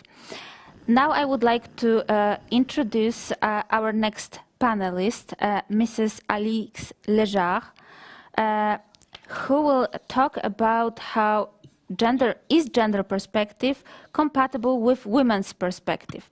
Mrs. Lejar is an engineer and a graduate of the French Central Supélec in Paris.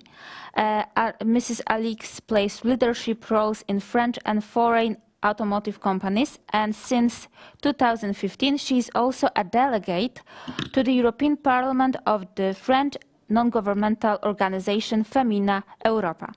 Mrs. Lejar, the floor is yours. Thank you for being with us. Thank you, Karina and Ordo Yuri, to have organized this conference for this year, Women's Day.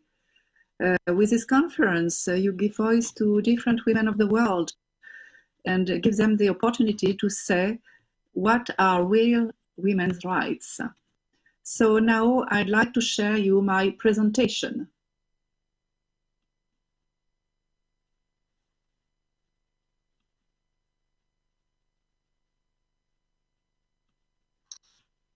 In this presentation, we will try to answer the question, is the gender perspective compatible with women's identity?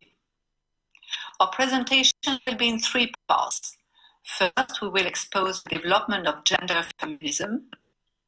Then we will show its influence on international relations. And to conclude, we will explore the ways for women to regain their femininity. To understand the genesis of gender feminism, let's first look at the foundation of modern philosophy. The French philosopher René Descartes is the father of modern philosophy. He overthrew the classical conception of the human person given by Aristotle in the 4th century before Christ and Saint Thomas d'Aquinas in the 13th century AD.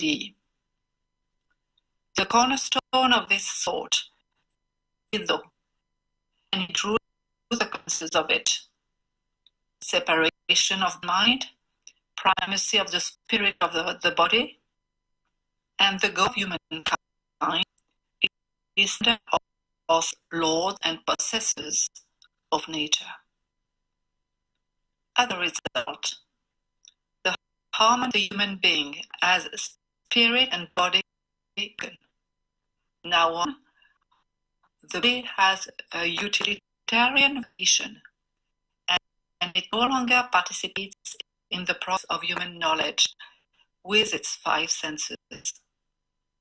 Cartesian man is a created being with his dualism, which puts body and mind in opposition. Before Descartes, we were our body. Since Descartes, we have a body. In a way, we became lords and possessors of nature through a fantastic increase in knowledge and techniques in all fields, including medicine and particularly in biology and reproductive technologies.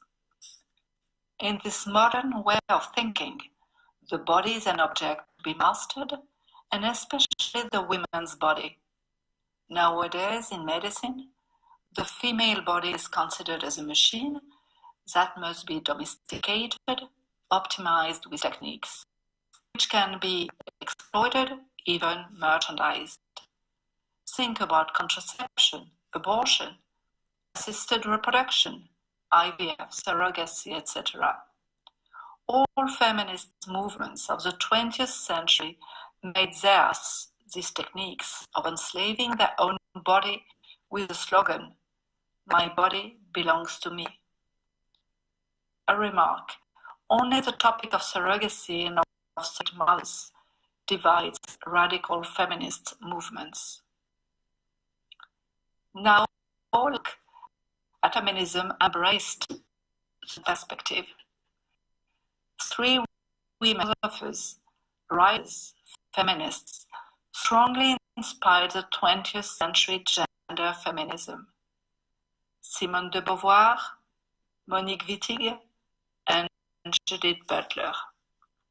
Simone de Beauvoir, companion of the French philosopher Jean-Paul Sartre, is part of the existentialist movement.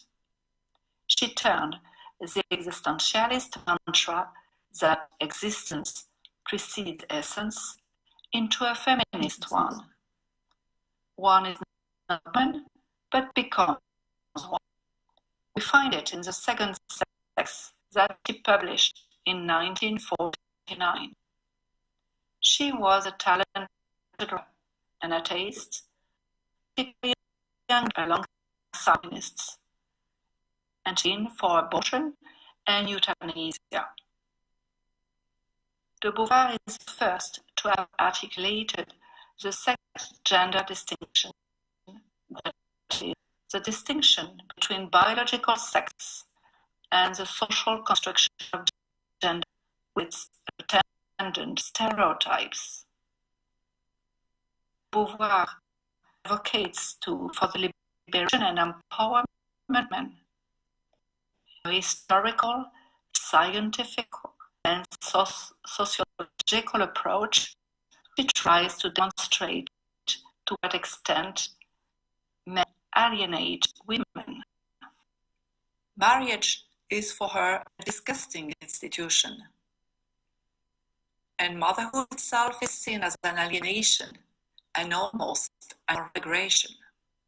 She claims total emancipation. To illustrate her point, some quotes from The Second Sex. It is through work that the woman has largely crossed the distance which separated her from the male. It is work alone that can guarantee concrete freedom. First raped, the female is then alienated, inhabited by another who feeds on a substance. The female during gestation is both herself and other than herself. De Beauvoir strongly influenced the feminist movement in its egalitarian component. Her thinking foreshadows the 20th century feminist movement that advocated for empowerment of and fight against sexist stereotypes. We will give two examples, one with the CEDAW Convention and the other one with the UN Sustainable Development Goals. The International Convention on the Elimination of All Forms of Discrimination against Women, the Convention, already called in the 1980s for the elimination of stereotypes roles of women, without defining the term stereotypes. In January 2000, the CEDAW committee criticized Belarus for having reintroduced a Mother's Day because, according to CEDAW, this day celebration represents a negative type for women. The empowerment of women and gender equity in the UN Sustainable Development Goal number 5 echoes the thought of de Beauvoir, including the universal access to sexual and reproductive health, which means universal access to contraception, abortion, and reproductive techniques. Not a word on maternity protection. It can't be an objective for the UN experts, because it would reinforce the alienation of women. Let's move forward. The dream of continuous progress has been shaken by 2 world wars, by the Holocaust, by the fear of nuclear war, by the degradation of the environment. The optimism of modernity gave way to disenchantment, to rejection. It is the birth of postmodernity, whose supreme value is freedom to choose. The 1968 revolution in France took it up with the slogan, "It is forbidden to forbid." The French universities led the intellectual vision of postmodernism. Their thinkers built this called French theory, where the notion of deconstruction holds a central place. Postmodernism is an attitude of skepticism, irony, and rejection of norms. In the 1980s, the universities were fascinated by the French theory. And that contributed to the emergence of studies and later on of queer studies. The French theory was also a source of inspiration for the gender feminist movements of the 20th century. Monique and Judy Butler are prominent representatives of it. Monique Wittig is a French feminist novelist whose work greatly influenced feminist movement and gender theory. She was a member of the Red Dykes, the first lesbian group in Paris. Wittig also led the French movement. She called herself a radical lesbian, a sentence that denotes both sexual preference and political choice. In her novels, she only portrayed women. In the 1970s, she left Paris for the United States, where her thesis work toward several universities. She died in Tucson in 2003. In 1992 in the US, she published The Straight Mind and Other. It is a manifesto of a political that can be called the LGBT gender feminism.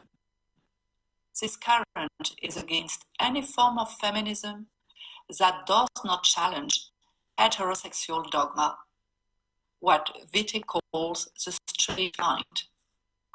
She writes in The Straight Mind, we must destroy politically, philosophically, and psychically the categories of male and female.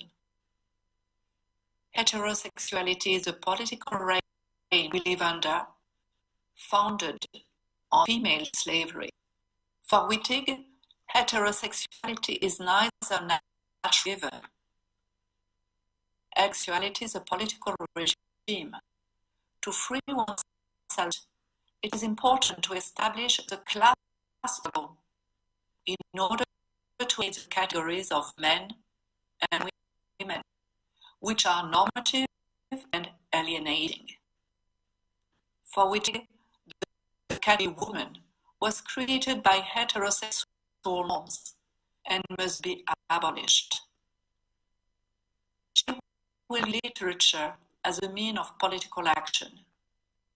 Her utopia is the abolition of the sexes, which goes hand in hand with the abolition of the grammatical genders, he, male and female. In a way, she is at the origin of neutral language and inclusive. And even that, what we see appearing with the implementation of inclusive writing in our administration's culture. For example, in 2008, the EU Council issued a guide to the use of gender-neutral language in Parliament. For in English, the combined forms he and she, him and her, must be avoided. Judith Butler is an American Jewish philosopher, born 1906 in Clay, and professor at Clay University since 1993. But she teaches also in different European universities, as you can see. Butler became the world star of queer studies, with gender trouble and the subversion of identity, published in 1990. The book was a great editorial success. It was published only in 2005. She wrote other books about gender identity like Bodies on the Discursive Limits of 3 years later and Undoing Gender 2004. Butler is working on the concept of identity. Influenced by the French feminist philosophers Foucault and Derrida, she develops the theory of performance. Gender is a social performance learned, repeated, and performed. The repetition of a female or male performance produces the fiction of a natural female or male gender. For Butler, gender identity should be a voluntary and daily choice. And that is queer thinking. To link identities out of any normative framework by dissociating biological sex from social constructed gender and adding sexual desire to it.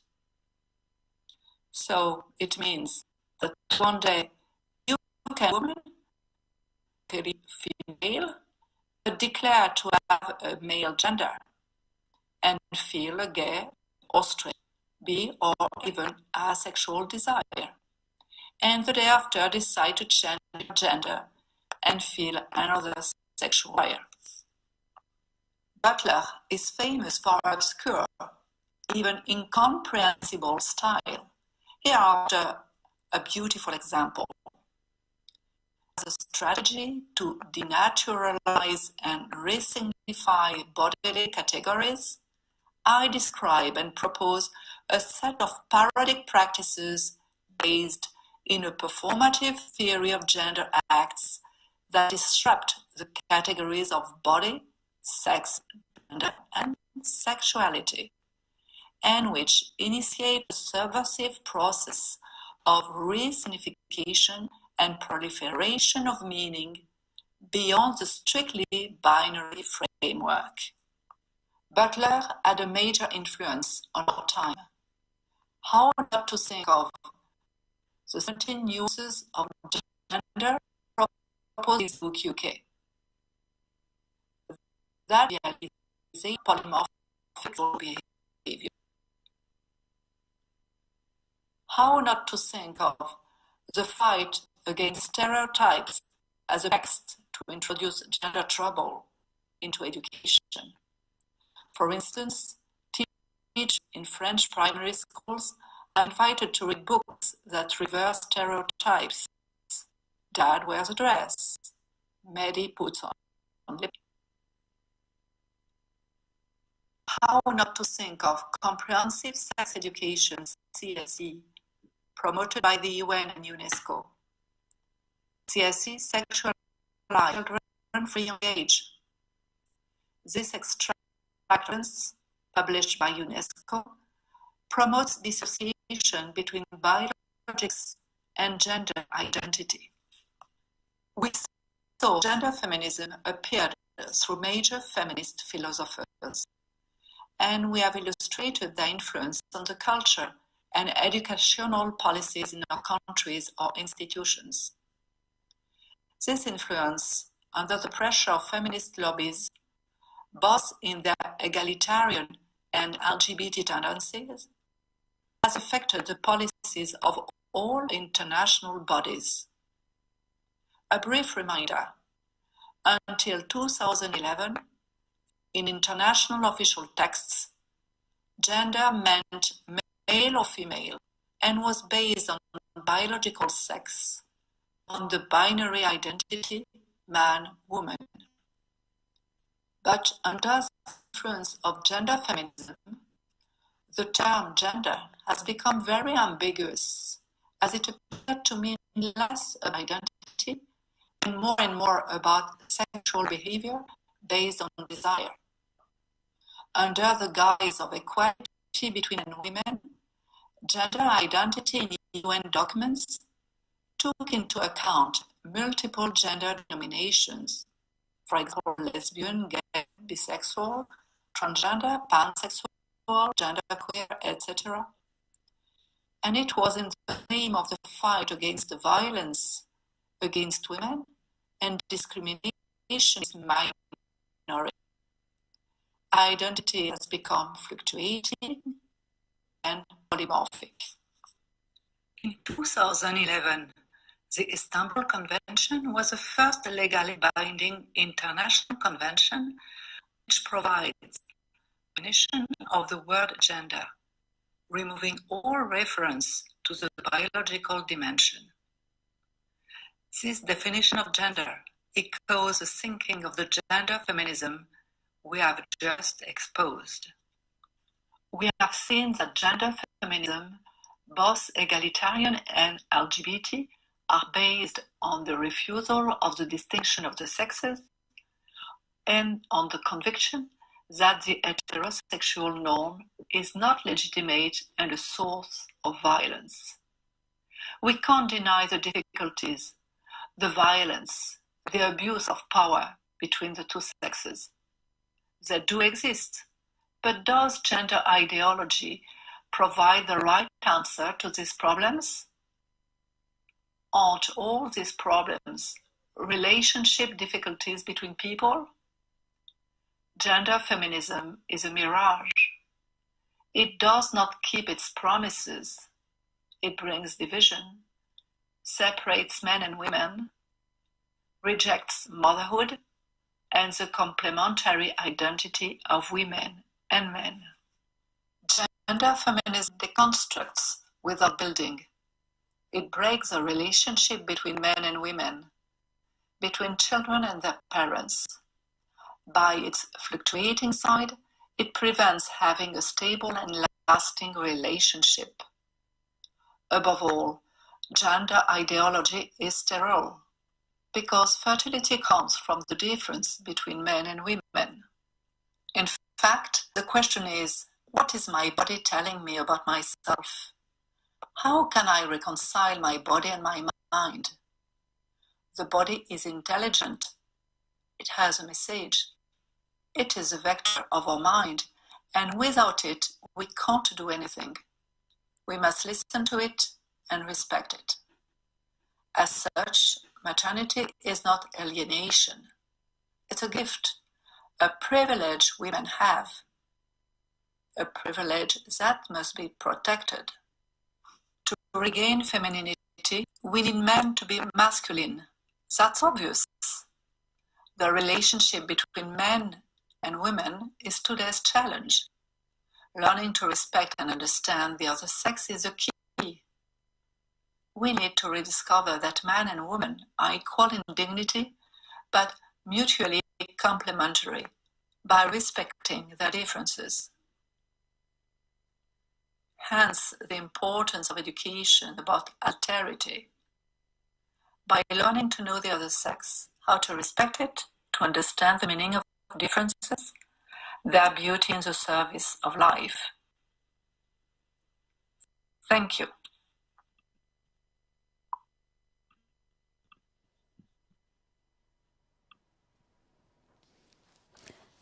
Dear Alex, thank you so much. It was great to hear your presentation, because we should be, in the first place, all aware of doctrinal roots staying behind modern feminism and gender agenda. Philosophers of gender agenda, creators of this agenda, were very strict about their actual goals, which were in fact to erase femininity and masculinity through a social and biological revolution. As you've mentioned, Simone de Beauvoir or Judith Butler are just most prominent figures that were openly saying that, for example, motherhood is a death of women, or that femininity and masculinity are just should be just a matter of individual choice.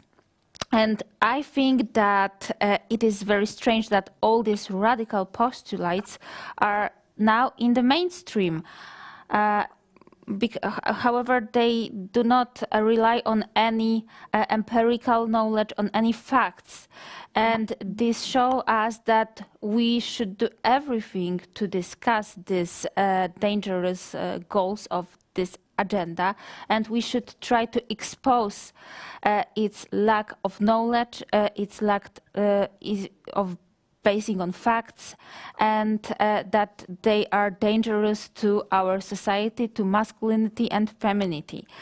I think that the sentence you have finished your presentation was very, very important and should be repeated today, that we should always listen to our bodies, we should respect our bodies, and we should try to live in peace with who we are. And I hope that with this very important message, we will be able to go to international level and promote it. Thank you so much.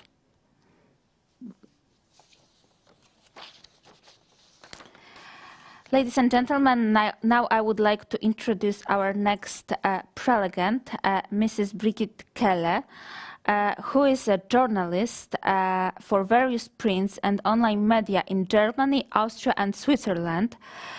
She is an author of bestsellers concerning feminism and critique of feminism, and she is also perceived in German media landscape and various parliament as an expert in the areas of gender, women's and family policy.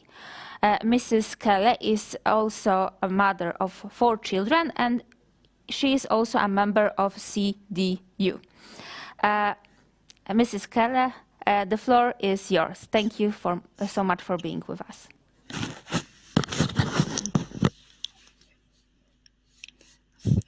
Thank you very much for this introduction.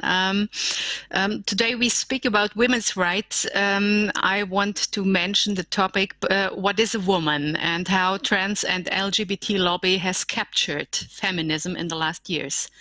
In Harvest last year, I finished the work on my new book, which was published in September, and is called in German language "Still Normal." This could be gendered. Why gender politics is the problem, not the solution. To write this book, I did a lot of research about the problems that occur in society, besides all these wordings about tolerance and acceptance when you take gender politics serious and think it until the bitter end. Especially the intersectional gender feminism, which is combining gender politics to other identical groups, is doing a lot of damage, not only on free speech, but also on family and society, and especially on real women. Let's call them natural women. We can watch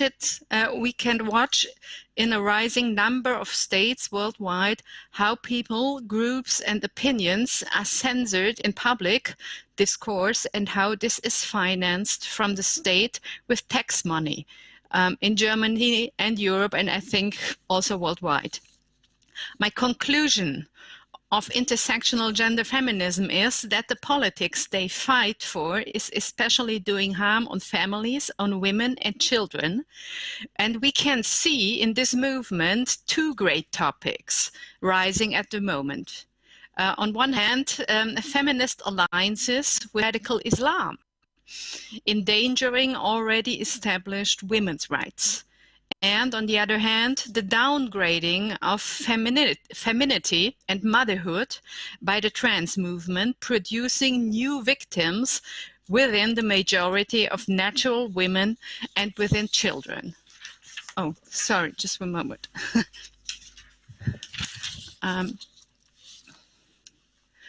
First, a short on the topic of Islam, because it is connected to all this gender feminism. On one hand, we can watch especially a young feminist generation closing both eyes on the dangers rising for women by the entering of radical Islamic views in Western societies.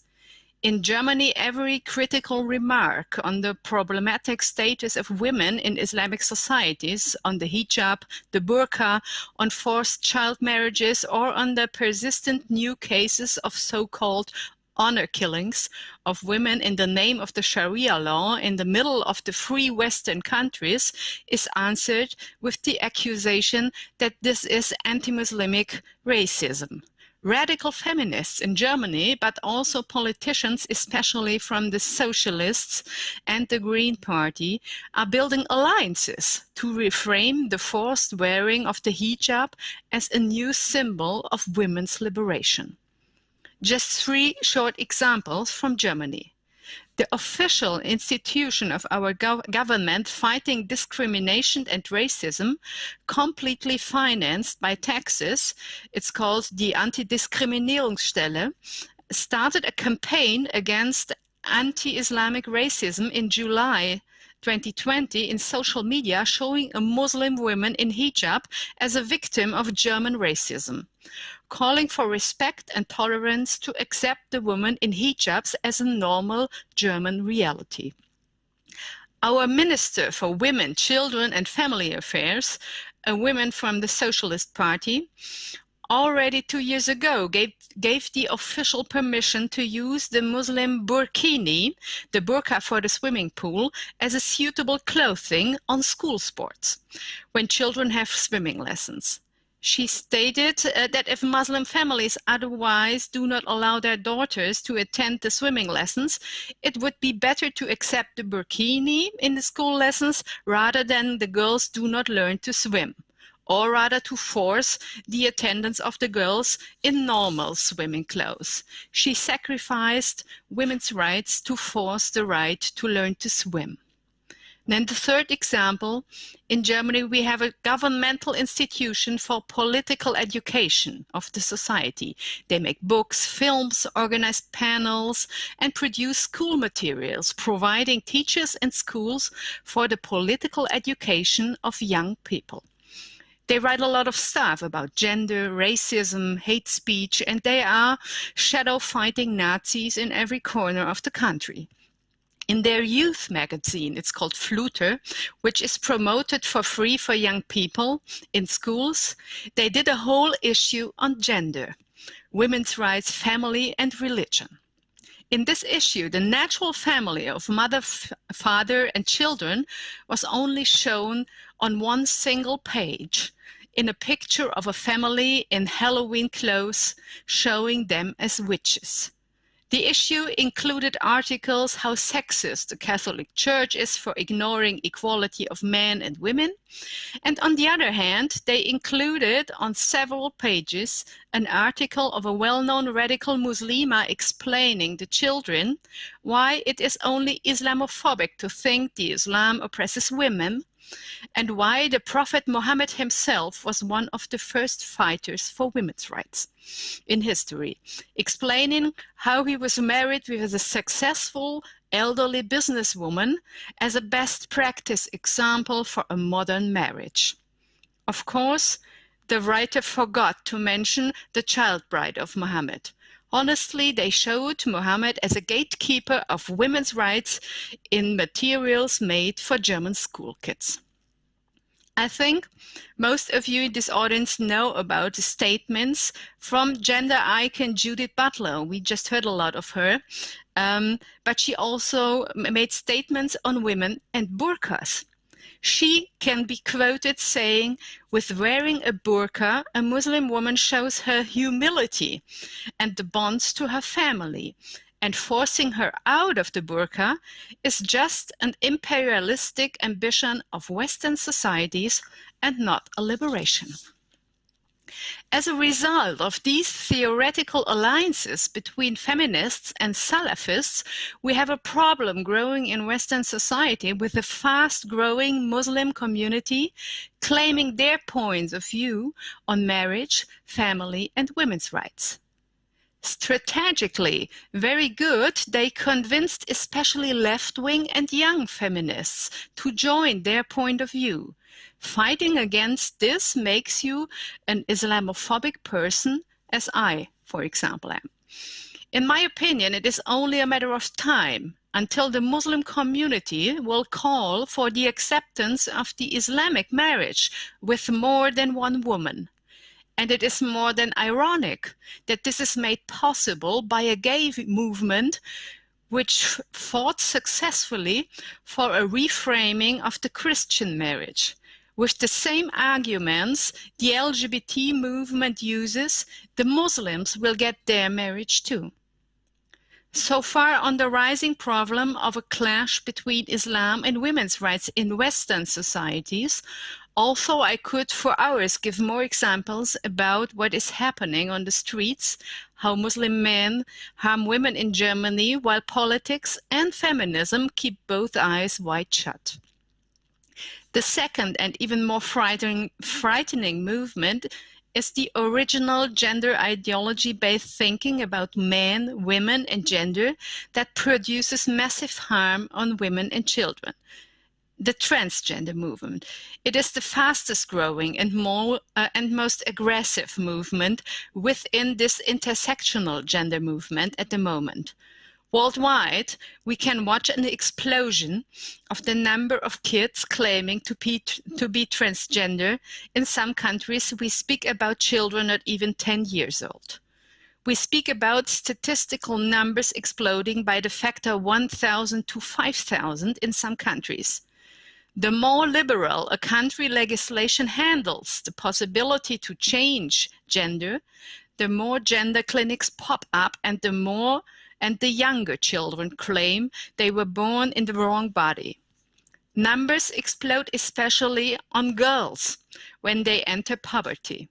In several countries, hundreds of medical specialists, especially psychologists working with children, are warning and protesting against further liberation to change gender and start therapy to do with these children not even being 12 or before they enter puberty. In some countries, there are nearly no restrictions for giving puberty blockers to young children. Several countries changed laws, so parents have nothing to say anymore. They cannot block such therapies. we can watch how governmental support is installed for every gay and trans coming out of children. In some states in Germany, we have dozens of NGOs and big networks working with tax money and going in schools, supporting sexual diversity and the coming out. We have campaigns like School Without Homophobia and Transphobia. On the other hand, in the whole country, there exists not a single tax-paid program, NGO, or governmental institution to support parents confronted with the problem of a trans kid. Parents working against a transition of their kid are told to be transphobic. In Scandinavia, in Germany, in the United States, in all these countries, medical experts are shouting alarm. Frightening is this rise of numbers of trans kids, not only because of the number itself, but because of the legislation that is backing up this movement, that claims that gender is something you are not born in, but is something you choose by a free will. This thinking is backed up in more and more countries, not only by a new wording in media and politics, but also by new legislation, and, as I will show some examples from Germany, by test cases in court. Just 2 weeks ago, I got the draft of a new trans legislation secretly handed over to me by a member of parliament, and I published it to start the public debate and also to stop the secret preparations behind closed doors. The trans law they are preparing at the moment in Germany would make extreme changes in Germany. Just to put it in short, from this draft, changing gender could be possible for every child up to 14 years. If parents don't agree, the court decides. The children would get support by the state against their parents. Changing gender could be done without medical therapy at all. You just don't need a doctor or a permission. You would only need a short consultation by a so-called trans expert, which is not a doctor. Then you can get a new gender without further medical certificate. At the moment, the legislation we have now in Germany, you need even 2 different medical certificates, and you need to live 3 years in the new gender to test it before you can claim for permission to really change it surgically or in court. With the new law, you could also change gender every year once again. With the new law, you don't need to change your body anymore with medical treatment. So every man could claim being a woman, getting women's rights, getting access to women's restrooms, women's sports, and even shelter houses for women.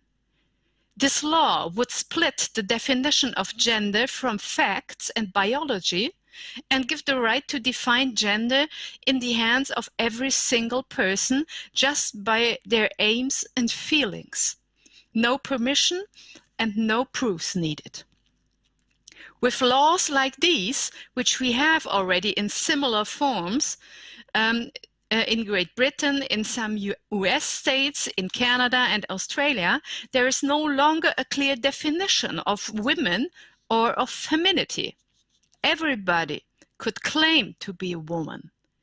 This is the end of women's rights and women's politics.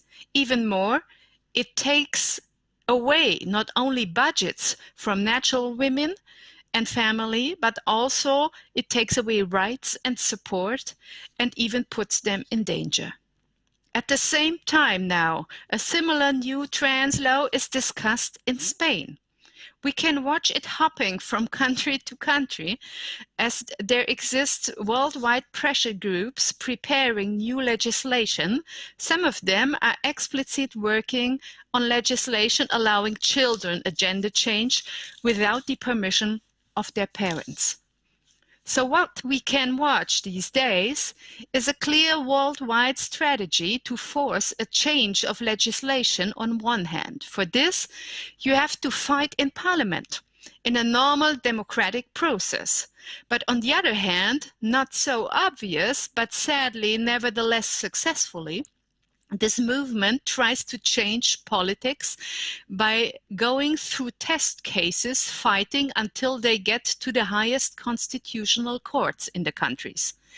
To explain the strategy easy, why running for elections, fighting for years to grow within a political party?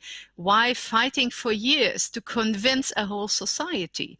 Making campaigns and media work when only a single court decision in favor of your claim can change the policy of a whole society.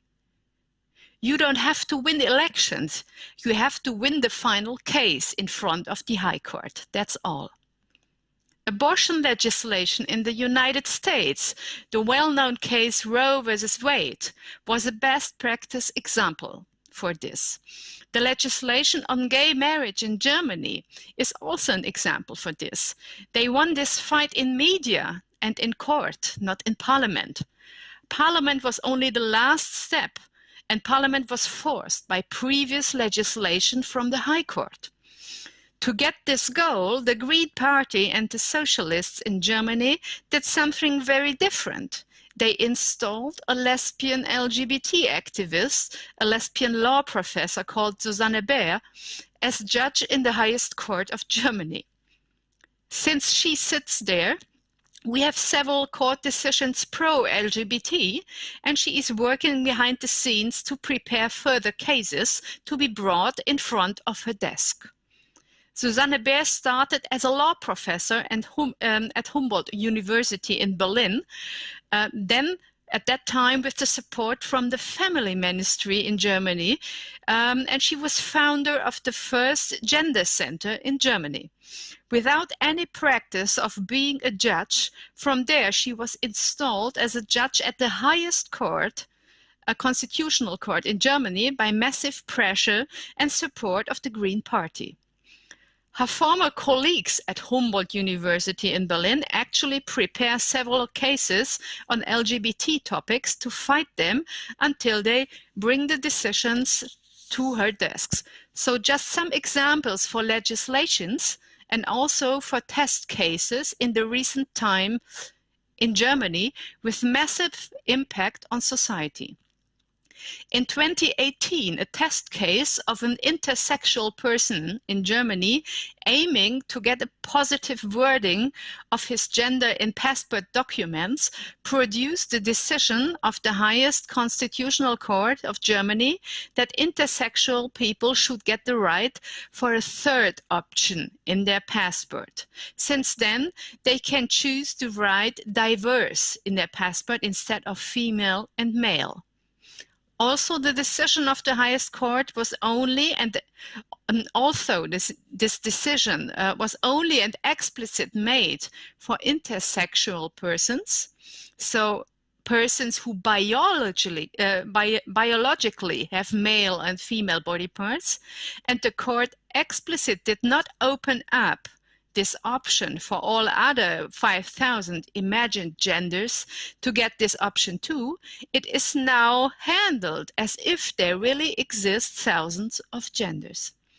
Since then, several governmental institutions write in gender language in respect of this third gender. Schools start to build new toilet rooms for the third gender.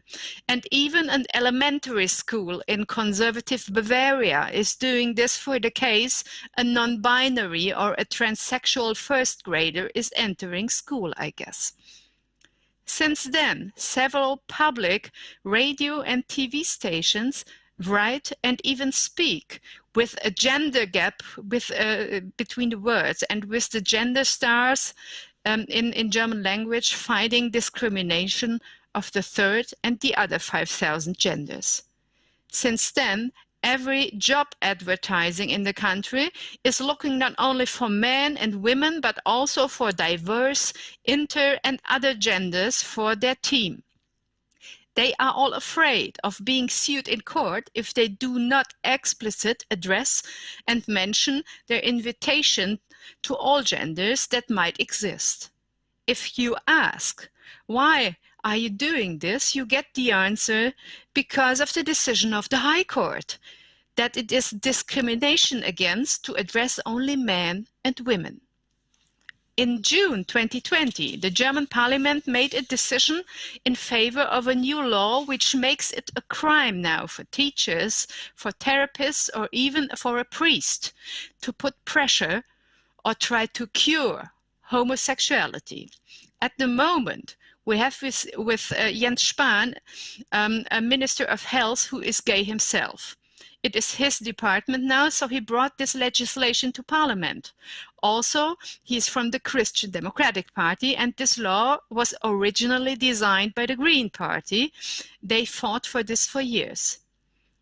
Their claim in media was always, homosexuality is not an illness, so you need to no cure for this, and no therapy for gay people. Every try to suggest somebody another way in his or her sexuality is now a crime in Germany. The law is so open in its wording that even priests could be sued possibly just by explaining or by promoting the Catholic view on homosexuality to somebody asking for help. But even more, also for years, the LGBT lobby only fought for this law against homophobia. In the last month of the legislation process, the trans lobby did so much pressure on it that the parliament finally included also that curing transsexuality is now also made a crime. Explicit, it is forbidden on doing pressure to children to overthink their plan to a gender transition. A majority of the psychologists and therapists working with children confronted with the exploding phenomenon of trans kids are protesting against this law. They claim to be criminalized in their work and that they cannot further work with kids when the questioning of transition is now a crime, and every attempt besides affirmative therapy to transition might bring them to jail. In Germany, a whole bunch of new laws are in the parliamentary pipeline. 2 years ago, the government instructed an expert group to think about how a new right of parentage and ancestry could be made, including so-called new family realities. What they meant was to think about a new way to construct new legal family forms beside the natural family, based on the idea that family and ancestry is nothing that is based on blood and generations, but something you choose and design, you construct as you like, and just with civil contracts. So it fits in to the new gender definition in the trans law they try to bring. If gender is not a biological fact and everybody could be a woman, then also everybody could be a mother too. It is the same thinking. They put the focus on gay people and co-parenting. They even made suggestions for laws to handle egg donation kits and surrogacy parents, although this is still a crime in Germany. As a result, those experts working with no democratic legitimation made 90 suggestions for new laws, completely redefining family bounds, reducing them to part-time contracts between different persons and children. Since then, we can watch how especially the Green Party and the Socialist Government Party, but also the Liberals, regularly bring in new suggestions for laws to change family definitions and family relationships, quoting the suggestions of those experts. For example, in August 2020, our Minister for Justice, Christine Lambrecht from the Socialist Party, told the press she is preparing a new law to legalize the so-called Mitmutterschaft, in English language, the co-motherhood, probably. The law would allow 2 gay women who are having a child by sperm donation that both of the women would be mentioned as mothers in the birth certificate of the child. The father would no longer be mentioned at all.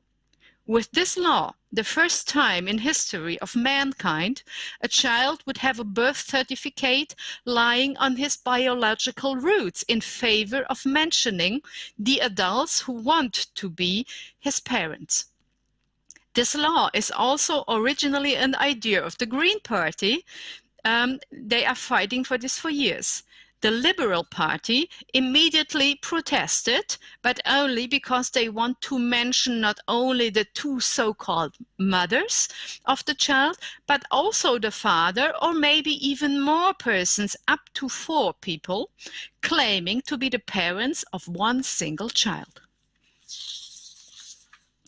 All those efforts to change the laws from natural family structures to contracts between different numbers of persons are backed up with several test cases going on at the moment and being strategically brought up to court by activist groups. We have several NGOs built up in Germany in the last years, financed and supported by left-wing politics and political or private foundations, but sometimes even with state money, preparing test cases to fight them through all courts until they come to the High Court. Also, a lot of those NGOs claim to fight for women's rights. They care only for a handful of women, for lesbian interests, but not for the average woman. They don't hide their work. They very open look for mandates to do this. At the moment, they are fighting, for example, for a non-binary person to get this gender identification in the passport. They fight for another non-binary person who wants to be mentioned not as the father, but as the non-binary of a child in the birth certificate. One of the most successful institutions in this sort is the so-called Humboldt Law Clinic. Guess who founded it when she changed as a judge to the High Court? It was Susanne Baer herself. In this law clinic, they teach young students to fight test cases and how to bring them to the High Court to change LGBT rights especially. This is best practice in lobbying for LGBT rights apart from Parliament, but within the legal system. We know such court cases in other countries too. In the UK, we had the case of the trans man who wanted to be named the father of a child in the birth certificate of his child. Also, he gave birth to his child as a woman and later changed sex in passport. In the UK, by the way, we already have several lawsuits referring self-called trans women who sexually assaulted real women in prisons. Since in the UK gender can be changed easily and without surgery, we have a growing problem with female penises in women's prisons. I could tell stories like these for hours. We do not have the time in this panel. I just want to make the point. We are confronted with an LGBT and trans movement highly aggressive and supported by political parties, by media, and tax money. They have entered the strategy to fight not only in Parliament, but within the legal system and in front of judges. We have aggressive lobbies forcing normal people to lie on reality by using so-called non-discriminating speech. Just a few weeks ago, in Brighton in UK, midwives working in hospitals were told to no longer call breastfeeding what it is, but to call it chest feeding, to not discriminate trans people giving birth, and mother milk should be called now human milk. A mother is always a woman. This is sex, biology, this is facts.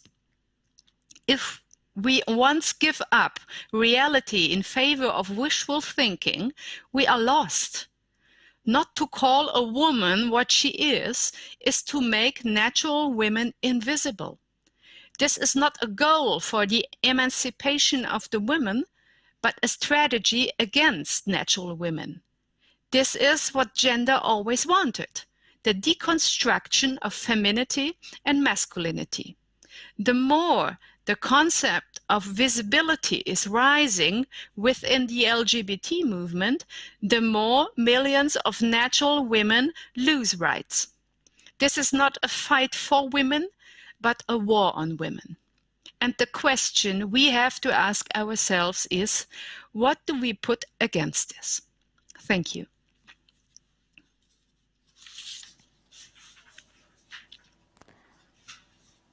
Dear Brigitte, thank you so much for your speech.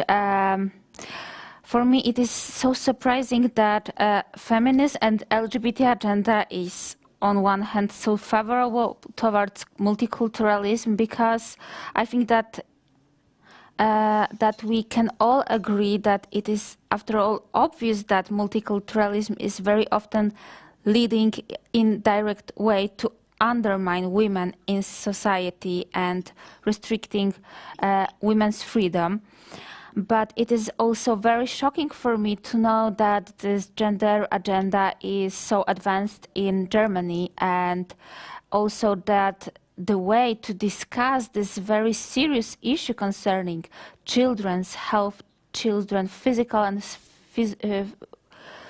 psychological health are often discussed and trying to be passed in secrecy. It is shocking for me, and I think it is shocking for us, and it shows us that all these radical movements, attempts are just doing it in a completely undemocratic manner. And we should be all aware of it, that it has nothing to do with democracy and transparency. It is something completely different, and it's not about our freedom, our safety, our happiness, but something to just change the society, completely change its structure, and make this social engineering. So thank you so much for your presentation. Thank you so much for your prelection, and hope that thanks to our conference, all these issues will be more, public opinion will be more aware of all what is going on at the international level, but as well on the national levels of countries of European Union. It is very important for us, especially from our Poland perspective. Thank you. Now I would like to, I have a short announcement. I will have a short break, just 3 minutes, and we will be there back soon. So please don't turn off your computers, don't turn off your internet, just 5 minutes and we'll be back soon. Thank you. See you.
Ladies and gentlemen, thank you for being with us. We will now continue our conference on defending women's rights.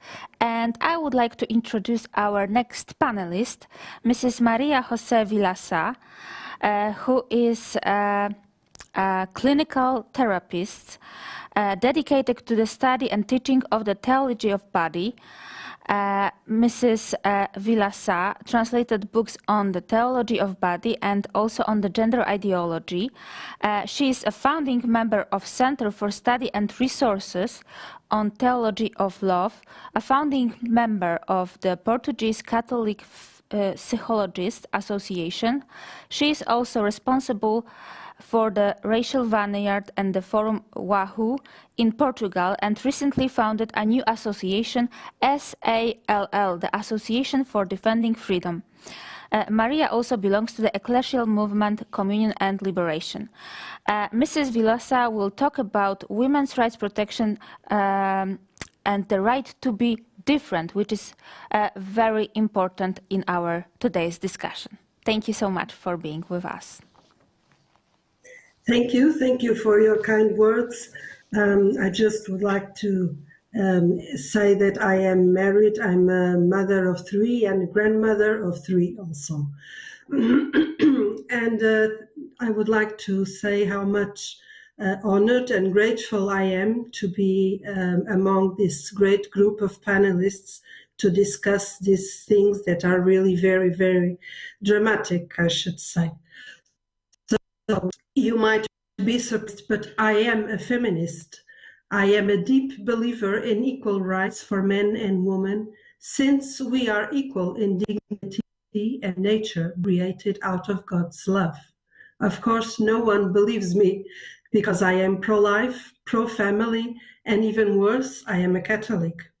But I will try to explain today how the beautiful vocation of women is fundamental for mankind to survive, and how women's identity is enlightened by their differences from men's identity. If there is something I learned with the theology of the body, it is that masculinity and femininity are essential parts of woman. Quoting John Paul II, it is not so much by being persons that we are image of God, but precisely because we are men and women. The 2 versions of the same mankind are the perfect image of God. I confess I was surprised by this when I first read theology of the body, and it still goes on surprising people everywhere when they hear about it. Through the experience of being a body, men and women discover their vocation and their call for love, imaging God's love for mankind. When you read the theology of the body, it is very interesting to notice the amount of times John Paul II says the words, the specificity of masculinity and femininity. I would say at least 1 or 2 times in each of the 129 audiences from 1979 to 1984. It seems that he was determined to warn us about the importance of these 2 concepts because they would be terribly menaced in the near future, as they are. Indeed, since the 60s, there has been a crazy change on the concepts of masculinity and femininity, mainly because of the radicalization of feminism. To make a long story short, a very well-known feminist, Simone de Beauvoir, said that in order to have equal rights, women should get rid of the 3 M's, meaning marriage, menstruation, and maternity. Since these were the instruments of a patriarchal society to keep women enslaved in total submission to men. It was not so long ago that divorce became a frequent option, and we know that in present times 50% of all marriages end with divorce. If women celebrate their freedom from abusive husbands, the fact is that they are those who suffer the most, because they become the sole provider and carer of the children. single-parent families become a common thing. And we know that single-parent families are a means to increase poverty. Moreover, families where there is no father are very harmful for children and for society. We all know we have a fatherless society. I want to go back to Simone de Beauvoir's words and remind all of us that in the 60s, birth control pill was a rising way to control menstruation and maternity. First, the big conquest as to use contraception in order to have sex with no babies. Nowadays, it's the conquest of making babies without sex. The Portuguese Parliament will soon approve a law that allows the use of a dead body's genetic material to make babies. Artificial procreation has so many different ways to be used that it only depends on how creative you can be. Imagine a man whose wife dies, but they never had a baby, so he wishes to use her eggs and his sperm into the body of a surrogate mother to produce a baby. We could go on and on with stories that could be taken from a horror movie, because they get each time more and more apart from the reality of what we are as men and women. While the revolution was going on, the idea that our sex is not something given at birth, but something we could acquire during our life due to cultural ways of education, grew and spread. Simone de Beauvoir also said, "I am not born a woman, I become a woman." So from now on, the fantasy takes place and people decide that the sex we become called gender and has absolutely nothing to do with the sexual characteristics of our bodies. This is one of the main ideas spread by gender ideology. Pope Benedict said that gender ideology was the last rebellion of man against its material condition of being a creature. The connection between me and my body is transformed into this idea that I can do what I desire with the body without hurting who I am inside. Again, I quote John Paul II, who liked to say, "We don't have a body, we are our bodies." And this means that it is essentially different to be a woman or a man.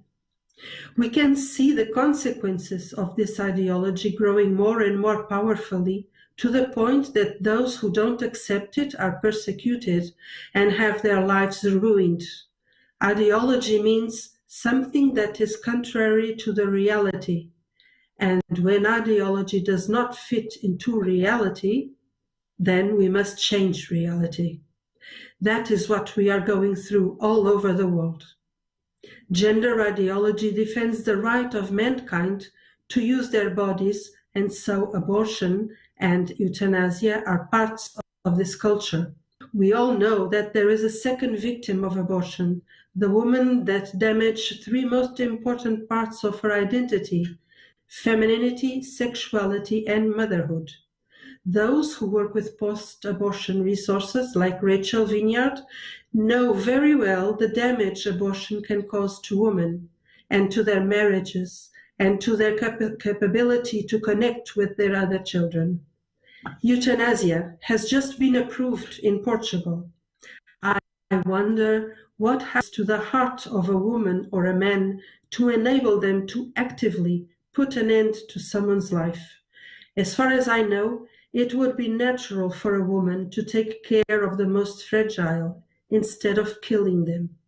Likewise with abortion. When gender ideology got the political power to determine what is right and wrong, we started to see a growing promotion of homosexuality and transsexuality. It is interesting that at this point, there is a movement of lesbian women that is fighting transsexuality because they can see how it is abusive for women. It is now common to see transsexual men competing in sports as women with other women, but with the strength of a man. This causing lots of problems on the field of sports, But it seems everybody is afraid to change things or to say that transsexuals are not allowed to compete with women. They would certainly be accused of being transphobic. Soon, this will be a crime punishable with prison. One of the fields in which feminists wanted to establish a more equal treatment between men and women was the field of work. Indeed, today, women can choose any profession. Actually, they can have a profession. But the other side of this victory is that women are still the main caretakers of children and house. So instead of being equal to men, they became overloaded and they started to look at men as a second-level helper.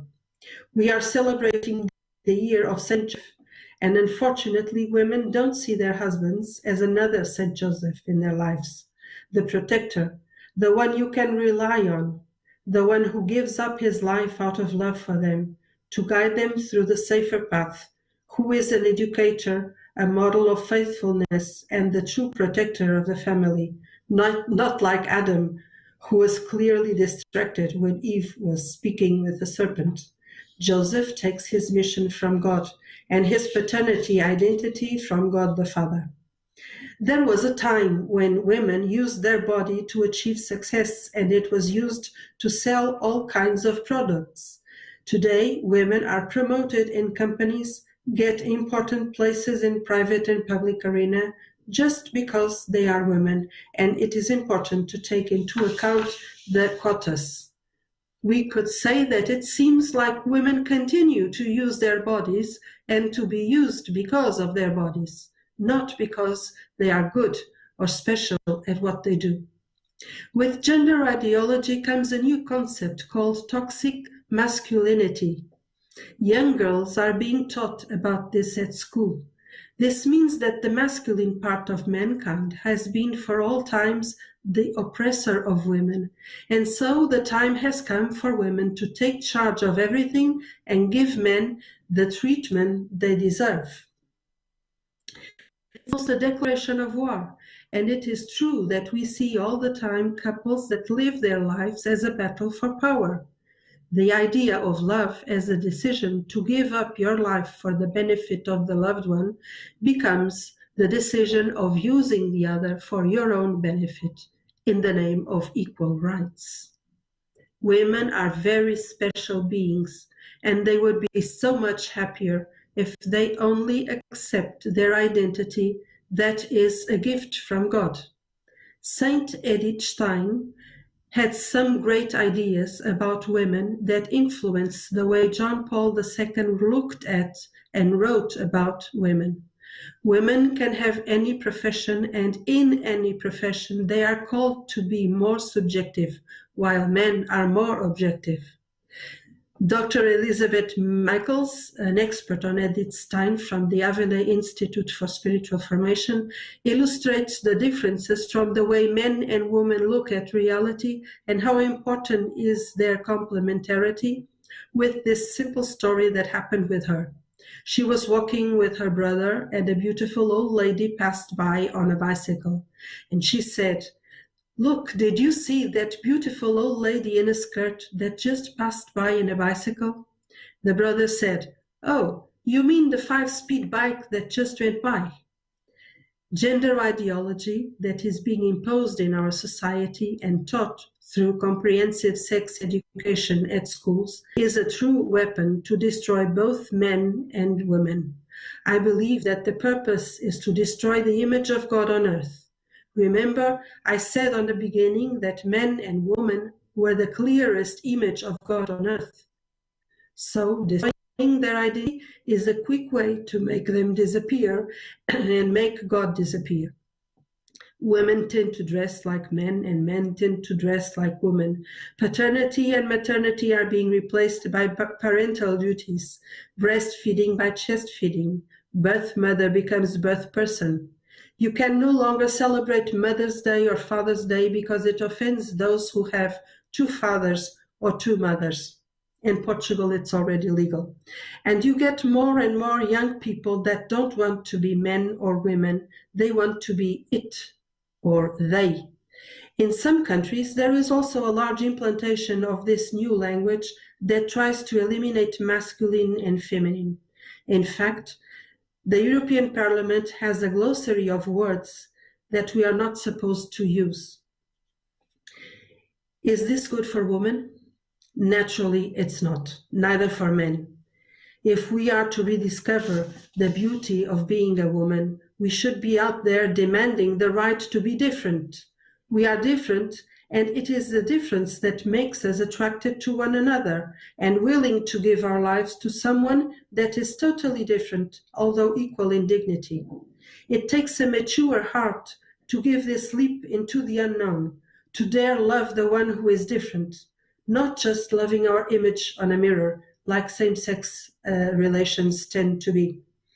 It is challenging, but we are all called to do it, because if you choose the easy way to give yourself to the one that is equal to you, you lose the differences that make you who you are.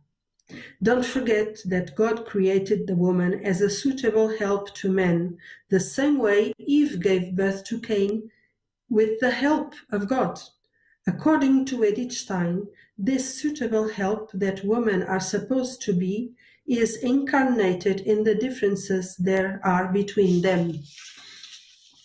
As she points out, there is a tendency in women to overly nurture and to be overly subjective.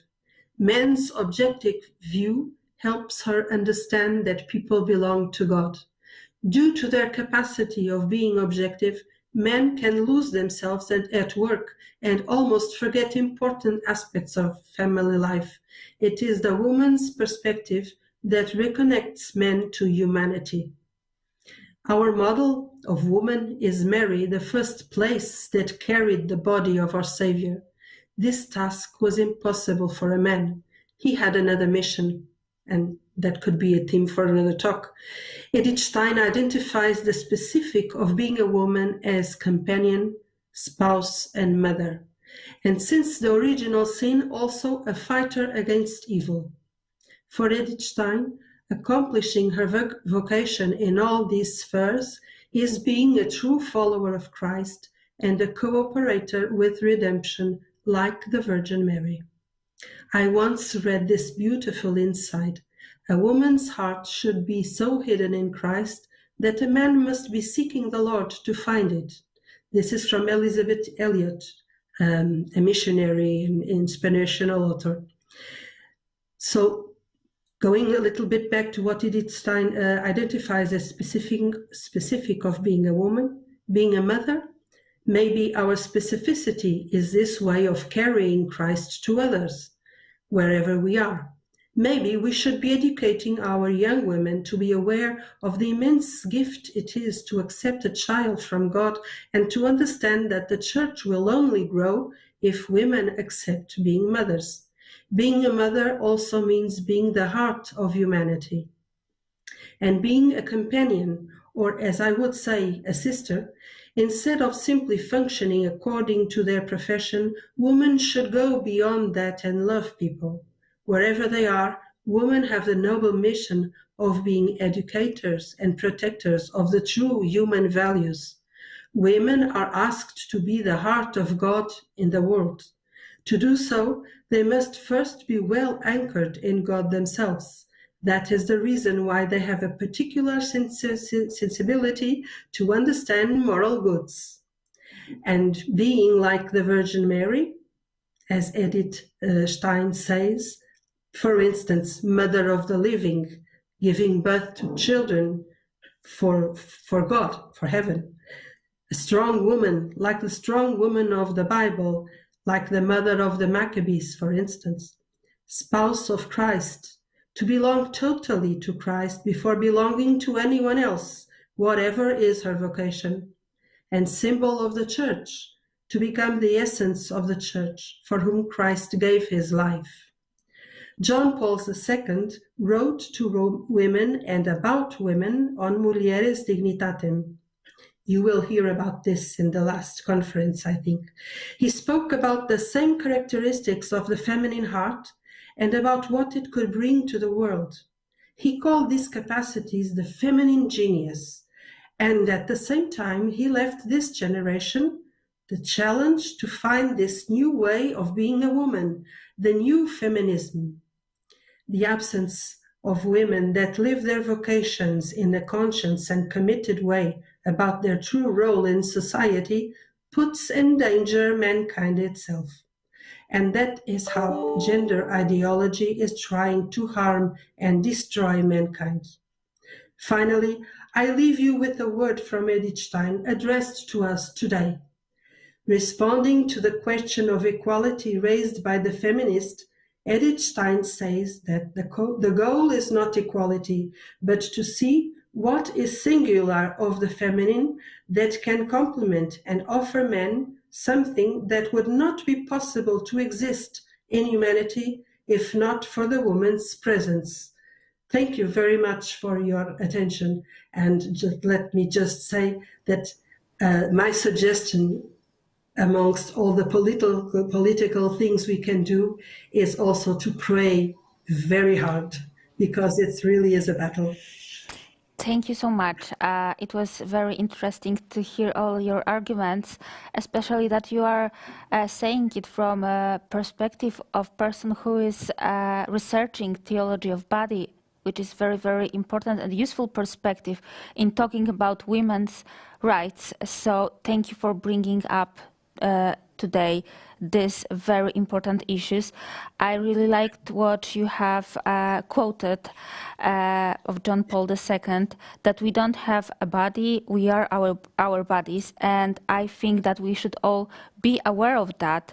And it is very important, and I think we can even find some common ground with some of feminist movements nowadays concerning this field, because we should affirm our differences, we should not be ashamed of being different than men, and we should be aware that women functions in different ways on daily basis, on monthly basis than men, and it is our strength, it is not our weakness, it is our strength, and we should be proud of it.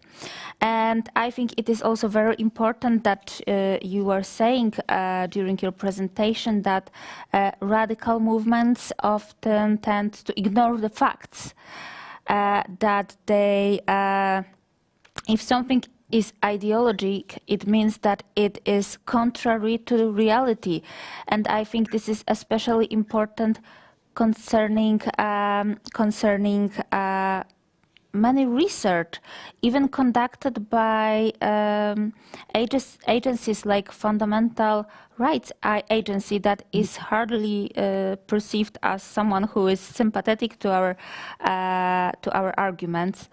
And this research shows that gender perspective is not effective in combating violence. It's not effective in combating discrimination. In fact, in countries that do not use this gender perspective in combating violence, levels of violence are lower than in those who are using it for many, many years. I mean especially Scandinavian countries. And this is why we should be aware of that we are not dealing with something that is based on facts, that is something based on empirical knowledge, but on ideology. And this is why we should be very critical and very, very careful with all this new agenda.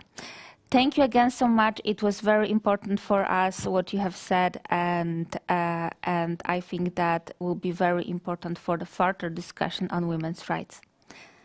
Thanks. And now I would like to introduce our next guest. Mrs. Neidi Casillas, who is an expert in the Alliance Defending Freedom. Mrs. Casillas has a great expertise knowledge in fields concerning defending human rights, family law, defending sanctity of life, marriage, family. Mrs. Casillas is very active at international institutions such as United Nations and the Organization of the American States. And during her years at the United Nations, Mrs. Casillas served numerous times as a delegate for Mexico to the Commission on Population and Development and the Commission on the Status of Women, which are very, very important conferences that made some breaking points in today's modern discussions concerning population and women's rights. Mrs. Casillas is a speaker of social issues and international law, appearing on television programs through Latin America. She also authored articles and in prestigious publications such as Argentina's El Derecho.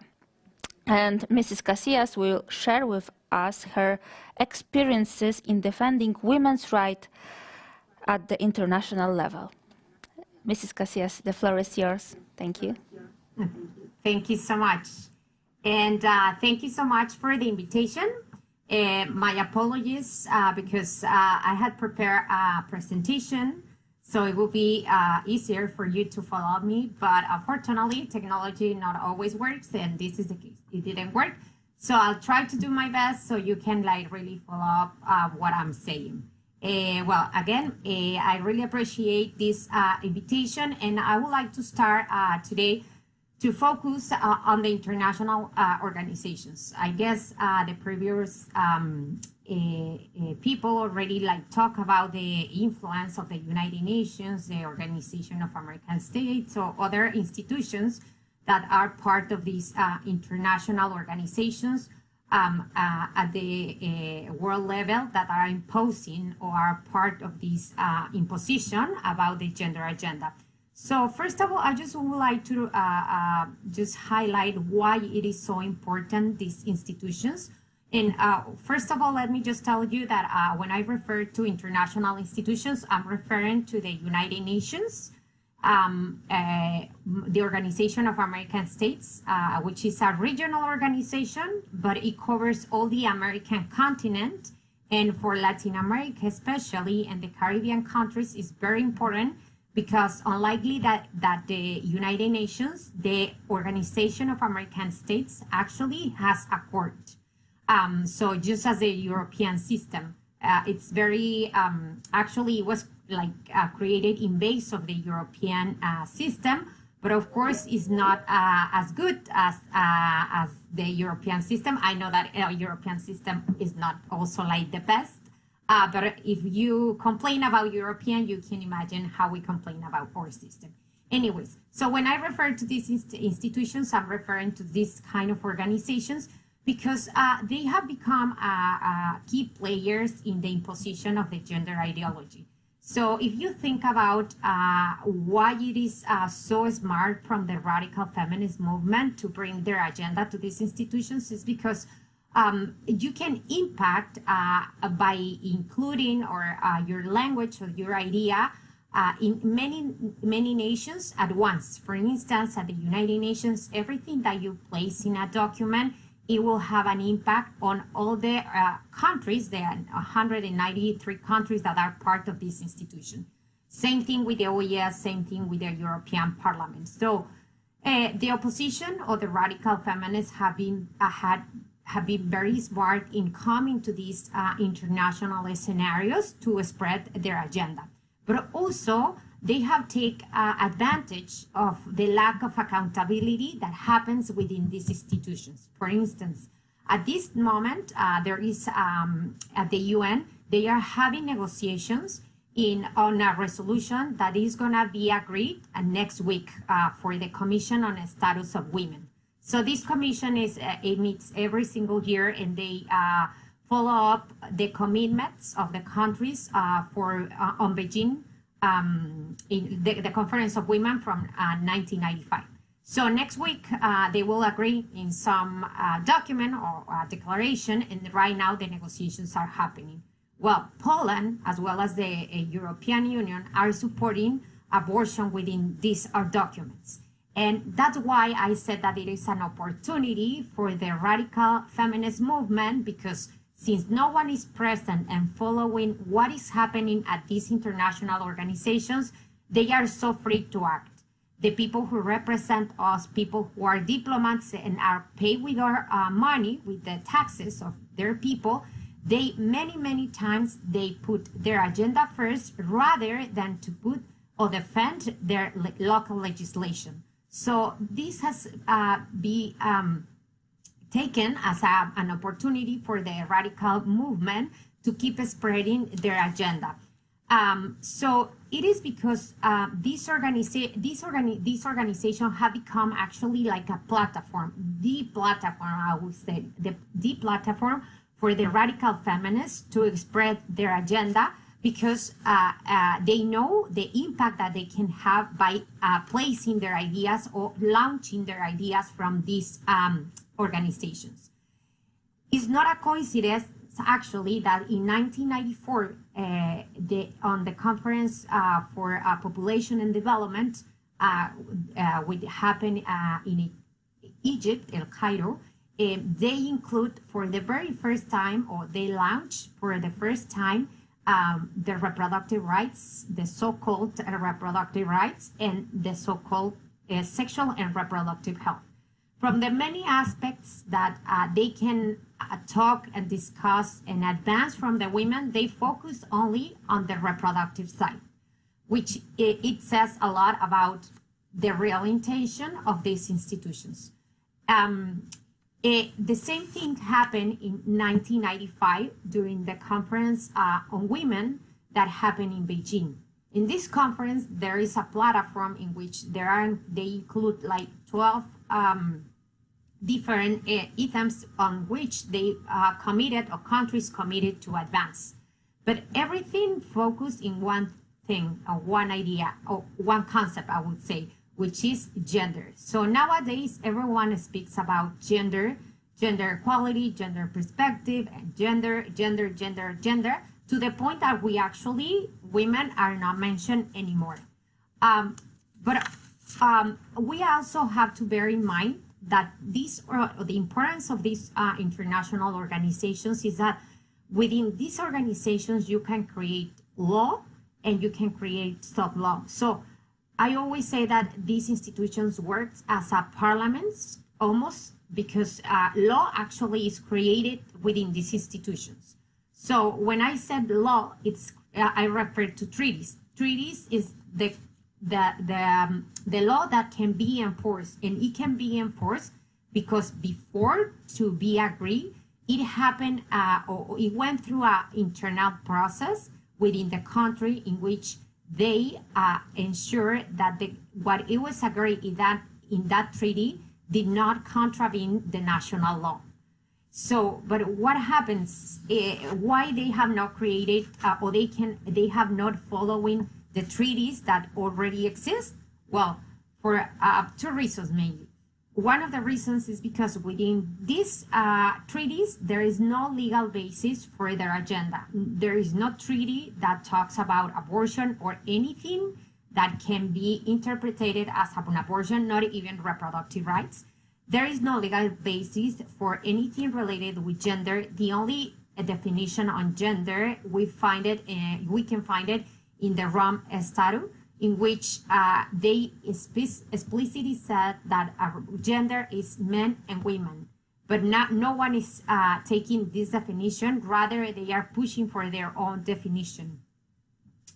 There is no legal basis neither for comprehensive sexual education or anything else that it is part of the radical agenda of this movement. So what they did is, because they know that they cannot base their agenda on on the treaties, because simply there is no legal basis for it, it's not helpful for their agenda. What they have done is to take the easy way. The easy way is actually the creation of soft law. The creation of soft law is easier because this happens within these international institutions. They create these documents that are called resolutions or declarations or observations, and it is through these documents where they have push for their agenda. Every year or every time that these organizations have any sessions related with element, population, women, gender, etc., they always include something new, a language, a word that it is included within a paragraph, and that helps them to push for their agenda. Actually, nowadays, the soft law, which we shouldn't actually call it soft law because it is not soft. Nowadays, it is actually harder than the law, and it's not law neither, because actually the resolutions is just the simple expression from the countries that they want to work or to do something in regards situation that it is happening. They want to improve, for instance, the situation in women around the world. That's not true, but let's say that that's what they say that they want to do. So they create this soft law that, as I said, we shouldn't call it soft law. And nowadays, the world, I would say, it's ruled by soft law, not for the treaties, not for national laws, but for the all these documents that these radical feminists have been creating from these organizations. And now, by bypassing the parliaments and even trespassing their mandate, they are trying to impose this to all the countries. And I will say that these organizations, these international organizations, are responsible for what is happening nowadays. And what is happening nowadays? Well, women we are becoming invisible. Everyone talks about gender, gender here, gender there, but no one talks really about women. Also, because if the international organizations really wanted to work for women, they will be focusing their efforts in so many other areas that are a priority for women. For instance, in a region like Latin America, that is the region that I oversee in my office, women are in need of medicine, they need education, they need food, they need water, they need so many other things before it than reproductive rights or reproductive health or sexual education. They really need many other things than before, than what the United Nations it is offering to them. And actually, it is a huge manipulation what is happening with within these institutions, because they are using the women flag to push for an agenda that is not what people wanted. Actually, women are not looking for this. You may heard, it's far from you, but you probably heard about a recent debate that happened in Argentina just a month ago or so. They legalize abortion. And when some of our organizations, some of the organizations that we work with, they went to the poorest area of Buenos Aires, Argentina, and they asked these women what they really wanted, if they really want abortion. And they said that they did not want to kill their babies. What they were looking for, it was like for the government support to have just the means to give them a good life for their kids. And they actually went to the Congress to testify in front of the Congress people to let them know that that's not what they are looking, that's not what they want. And still the Congress and the Parliament ignored them, and they adopted this abortion law. But as I said, it is the international institutions or organizations, the ones that are responsible for what is happening within the countries, because they are pushing really, really hard. They are serving the radical feminist movement, and they are just like the mean or the bridge for them to spread their agenda. It's them, the one who are actually putting pressure on the countries to pass this law, even when people does not want this. They are also like promoting values that are not actually the values of the people. For instance, they are pushing really hard for feminists that most of us, like as women, we don't identify with. They want us to fight with men. They want us to compete, but not from our from our feminine identity, but rather just to try to become men too and fight from there. We are nowadays, we can see, and Sharon was talking about it, how we actually have to start to fight for our places, because now we have to share places with those men who identify themselves as women, or for all those people who just feel like women, and now they have the same rights from us. And they are granting these rights with ignoring that actually there are different biological differences, and we will never be able to compete against them. But this is something that the international organizations, they don't really care. They rather prefer to keep pushing for their agenda and creating a conflict that actually it was the reason why these international institutions were created.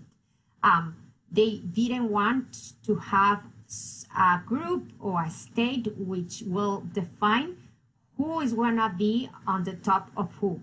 And now we are actually facing that conflict. We are facing a conflict in which we have to decide which right will prevail, the right of the mother, the right of the women to choose, or the right of the unborn babies to be alive. We are fighting with these LGBT groups who perceive themselves as a women, and against if the women's rights, the true women's rights should prevail. And they are, as I said, they are going backwards, and they are creating the same conflict why they started. And with this, they are also creating so many problems, but one of those is also the loss of identity. Like nowadays, we can see how many girls are like just having conflicts. They are actually committing suicide because they don't know what they are. They are so confused in their identity because they have been told that they can choose between be women, men, or bisexual, or whatever they feel like that day. And this is creating a huge problem, especially for young women, but still the international organizations, they don't really care. What they do care is to impose their agenda, especially like the countries, the development countries are imposing their agenda to the developing countries, poor countries as Africa, Latin America. They are trying to impose this agenda, even though this agenda is not supported by the people. But that's exactly the reason why they don't go to the parliaments. They are coming to these international institutions where no one is following them, where no one knows what they are saying inside these rooms where negotiations are taking place, and they are so free to agree or to impose or to just speak out from themselves, but not for their national legislation. Just to give you a very recent example, in Honduras, they on February, they passed a reform for their constitution in which they are protecting the unborn since the moment of conception, but also marriage. Well, the first thing that the United Nations did, it was like through their so-called experts, sent a statement to the Congress people in Honduras to let them know that they were acting against law. Even though, as I was saying at the beginning, there is no legal basis for abortion, there is no legal basis for anything called sexual orientation and gender identity. And at the contrary, there is actually the protection, it exists, the protection of the right to life, the family, marriage, and religious freedom. But still, the United Nations, as I said, has become just the mean or the bridge for this movement to keep advancing their agenda. They don't really care, and there is no mention. Actually, if you try to mention something about motherhood, they get mad because they think that that's a stereotype, even though most of the women are either mothers or they want to become mothers. But this is an idea that is not even talked about in the United Nations. Everything is just about gender. If you want to push for motherhood, if you really want to push for the real needs of the women, for the means that the government can provide, the means to all the women to really achieve their goals, but by combining these roles with their profession, their families, etc., that's something that simply does not have a place at the UN. And this is very unfortunate because it is a very small group, the one that it is pushing for this agenda, and this means that these international organizations are leaving most of us, most of the women, behind. They don't really care about what we really want. They don't care that we really want, even if we want to be to have a profession and to work and just to have good positions in the world. Still, we want to be also, we want to care about our families, we want to care about our sisters, our friends, our babies, etc. But this is an image that they don't like, and that's why they try to don't even talk about it. So just to conclude, my call will be to really get involved in what is happening, well, nationally, but also internationally, especially within these international organizations, because as I said, they are playing a key role in everything that it is happening in the world. So if we don't really speak out, if we don't really get engaged within these organizations, we are gonna keep losing ground, because they are the opposition will always have an advantage by being present in these organizations and being actually almost the only voice that it's heard within these international institutions. And actually, that's why in ADF International, the organization that I work for, we try to engage within these international institutions, because what we want is to make our voices heard and just let the world know that the radical feminists do not represent most of us, that there is many voices out there that disagree with this agenda, and that what we are looking is for real opportunities, for real rights for us and for our families. Thank you. Thank you for sharing with us your experiences, and I couldn't agree more on your findings. I think that what you've said, that these groups do not represent all of us, it's totally true. They are just marginal groups that are trying to present themselves as a majority, which is not true, which is totally contrary to facts. But this is how they are using this narration to convince public opinion that everyone thinks like them, and this is very, very tricky, and we should be, of course, aware of it. And I would also like to say that things you are saying are very important for me, since I am also dealing with international law in Ordo Juris Institute, and I have exactly the same thoughts on it as you. We have now paradoxical situation when we have treaties on one hand, and on the other hand we have soft law, and treaties are defending fundamental values, and soft law is trying to in some way change the interpretation and eventually lead to something quite opposite than the treaties are guarantees to us. And it is very alarming tendency, because after all, human rights institutions were created to defend these fundamental values, fundamental human rights, against the ideology and against the arbitrary ideology that is imposed on us by radical activists. And we can see that now international institutions are main vehicle to imposing these dangerous ideologies. So, of course, we are also trying to not only focus our actions on what is going on here in Poland, but also to defend these values at the international level. For example, at European Union, we are trying to convince MEPs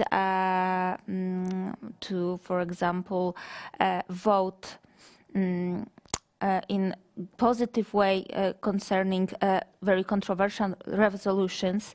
We are also trying to inform our government about all these controversial issues that are discussed nowadays. For example, in United Nations, as you've mentioned, now the CSW is going to start in next week, and we are doing all we can to inform our government about threats of the negotiation process that is now going on.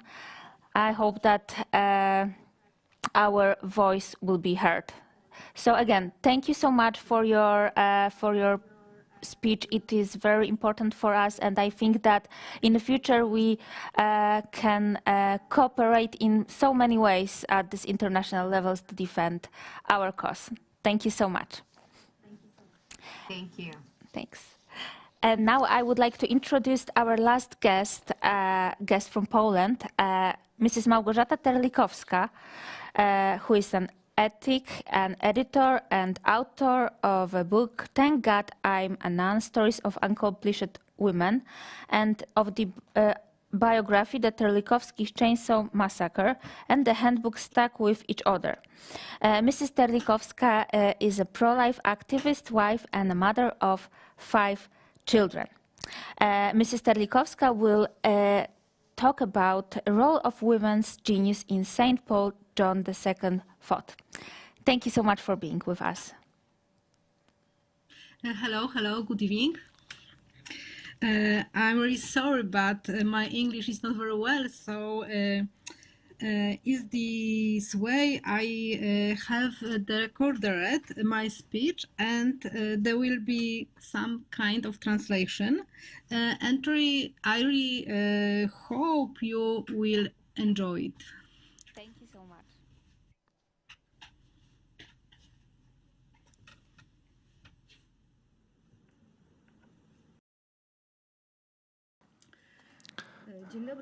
Good evening.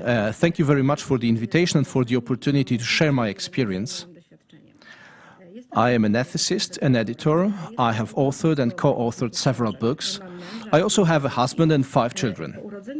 After the birth of my first child, I gave up my full-time job at the editorial office.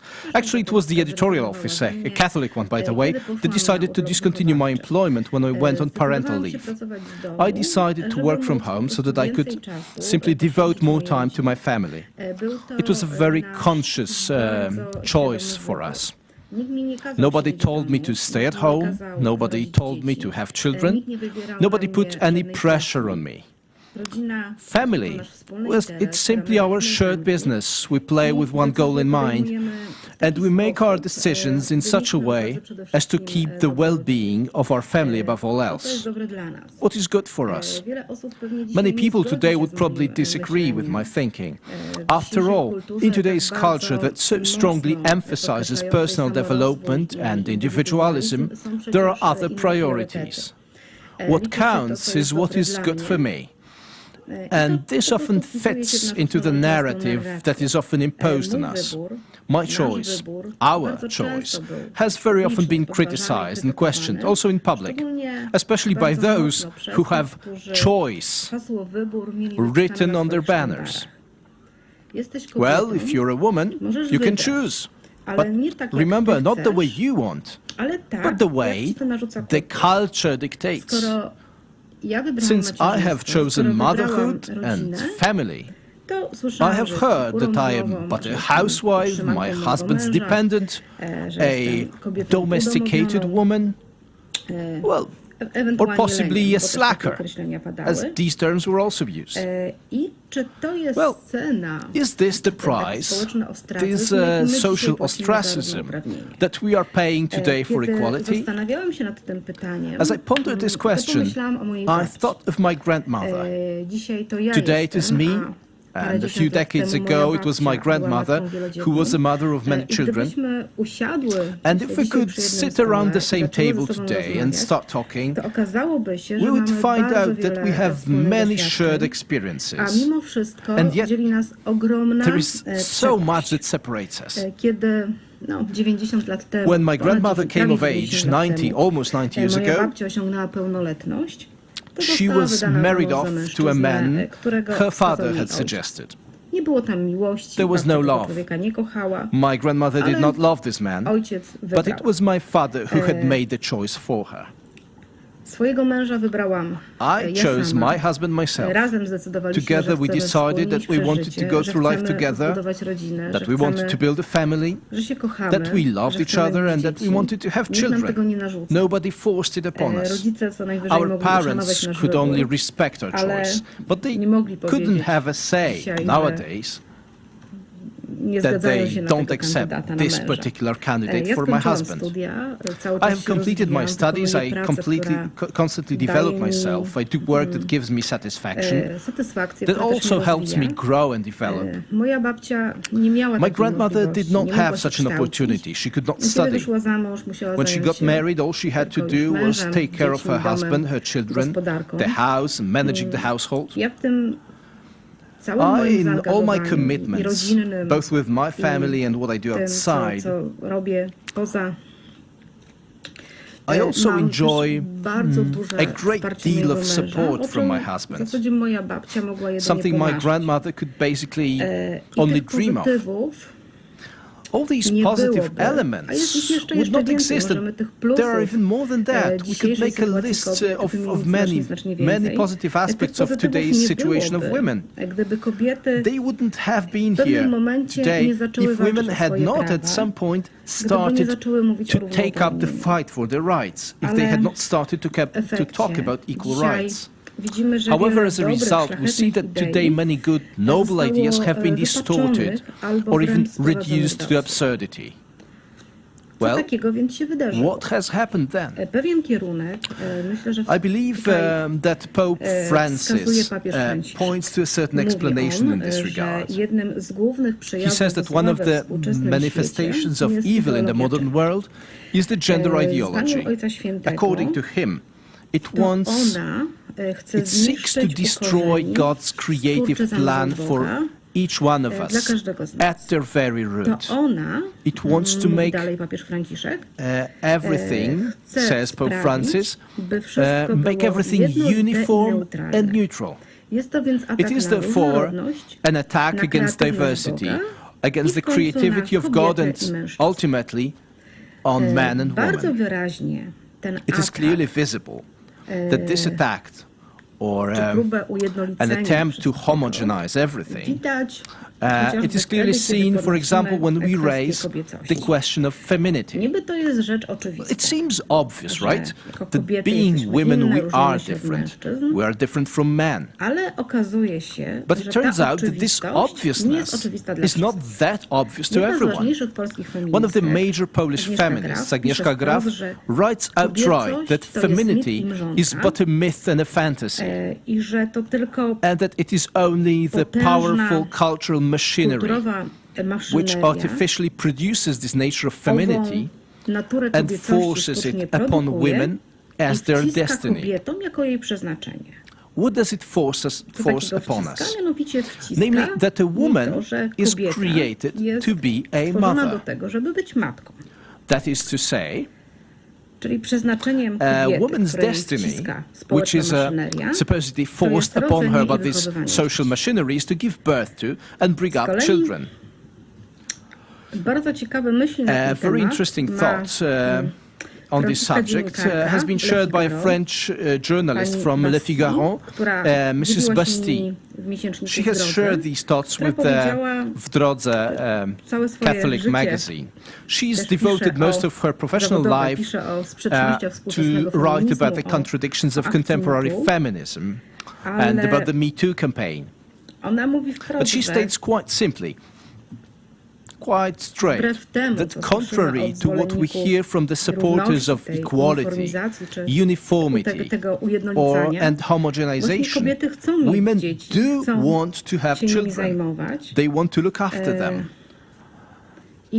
And contrary to what is often said by the supporters of the gender ideology and the supporters of homogenization, relations between parents are by no means symmetrical.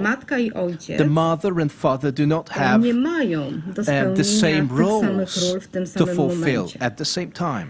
I believe that every woman knows that there is a special relationship between mother and child in the first months of life. This relationship cannot in any way be substituted by the father. He will be obviously indispensable. His role will be completely different from the role of the mother, for example, during the child's puberty.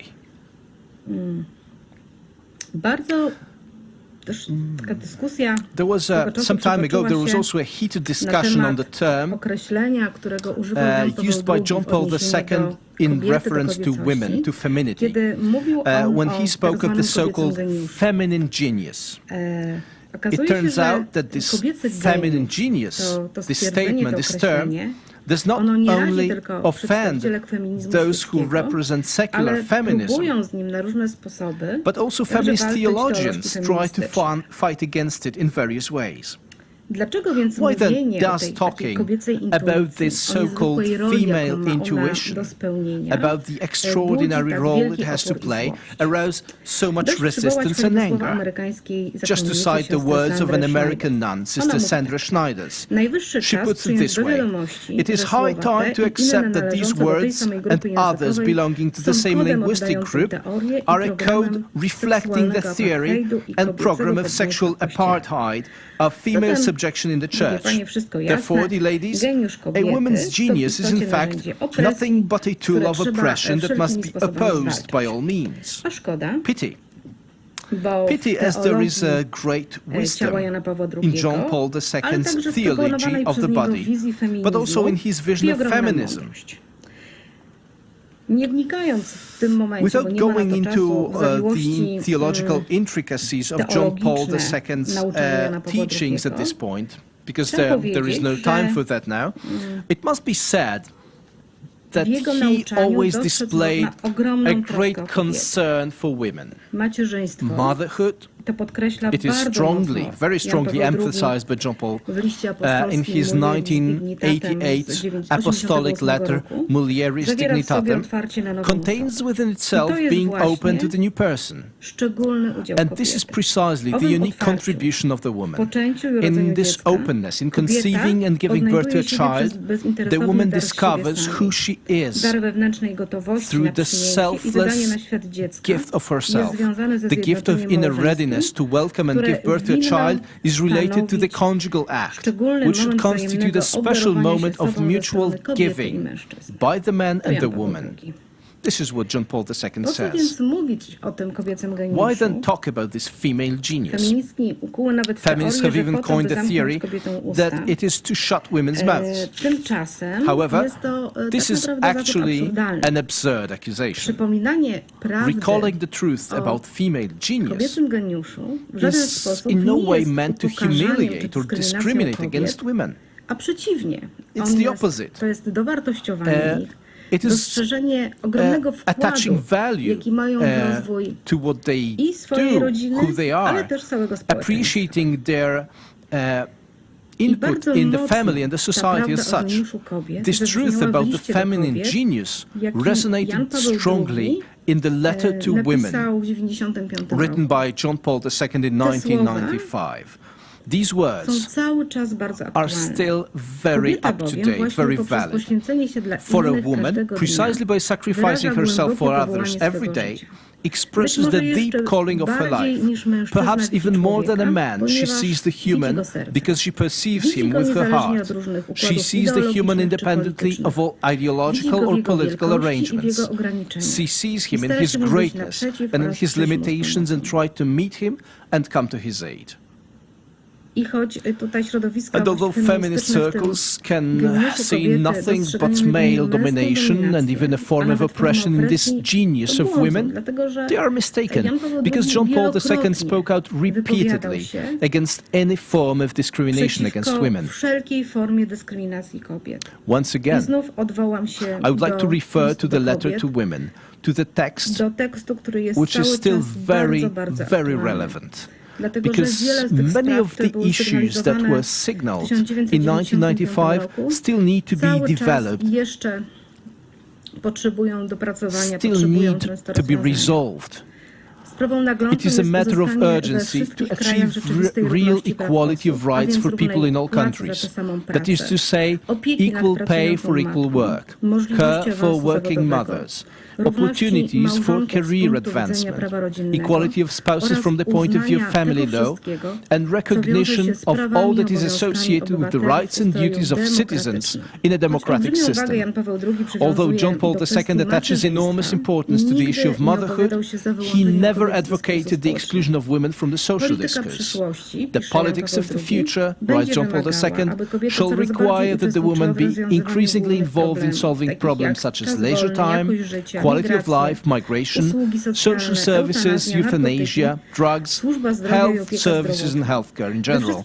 In all of these areas, the presence of a woman will be of extreme value. It is the presence of the woman, with her femininity, with her genius, with her intuition, with her sensitivity, so different from the man, and perceiving such richness in this diversity, in this being different, we must never give up on that. Thank you very much.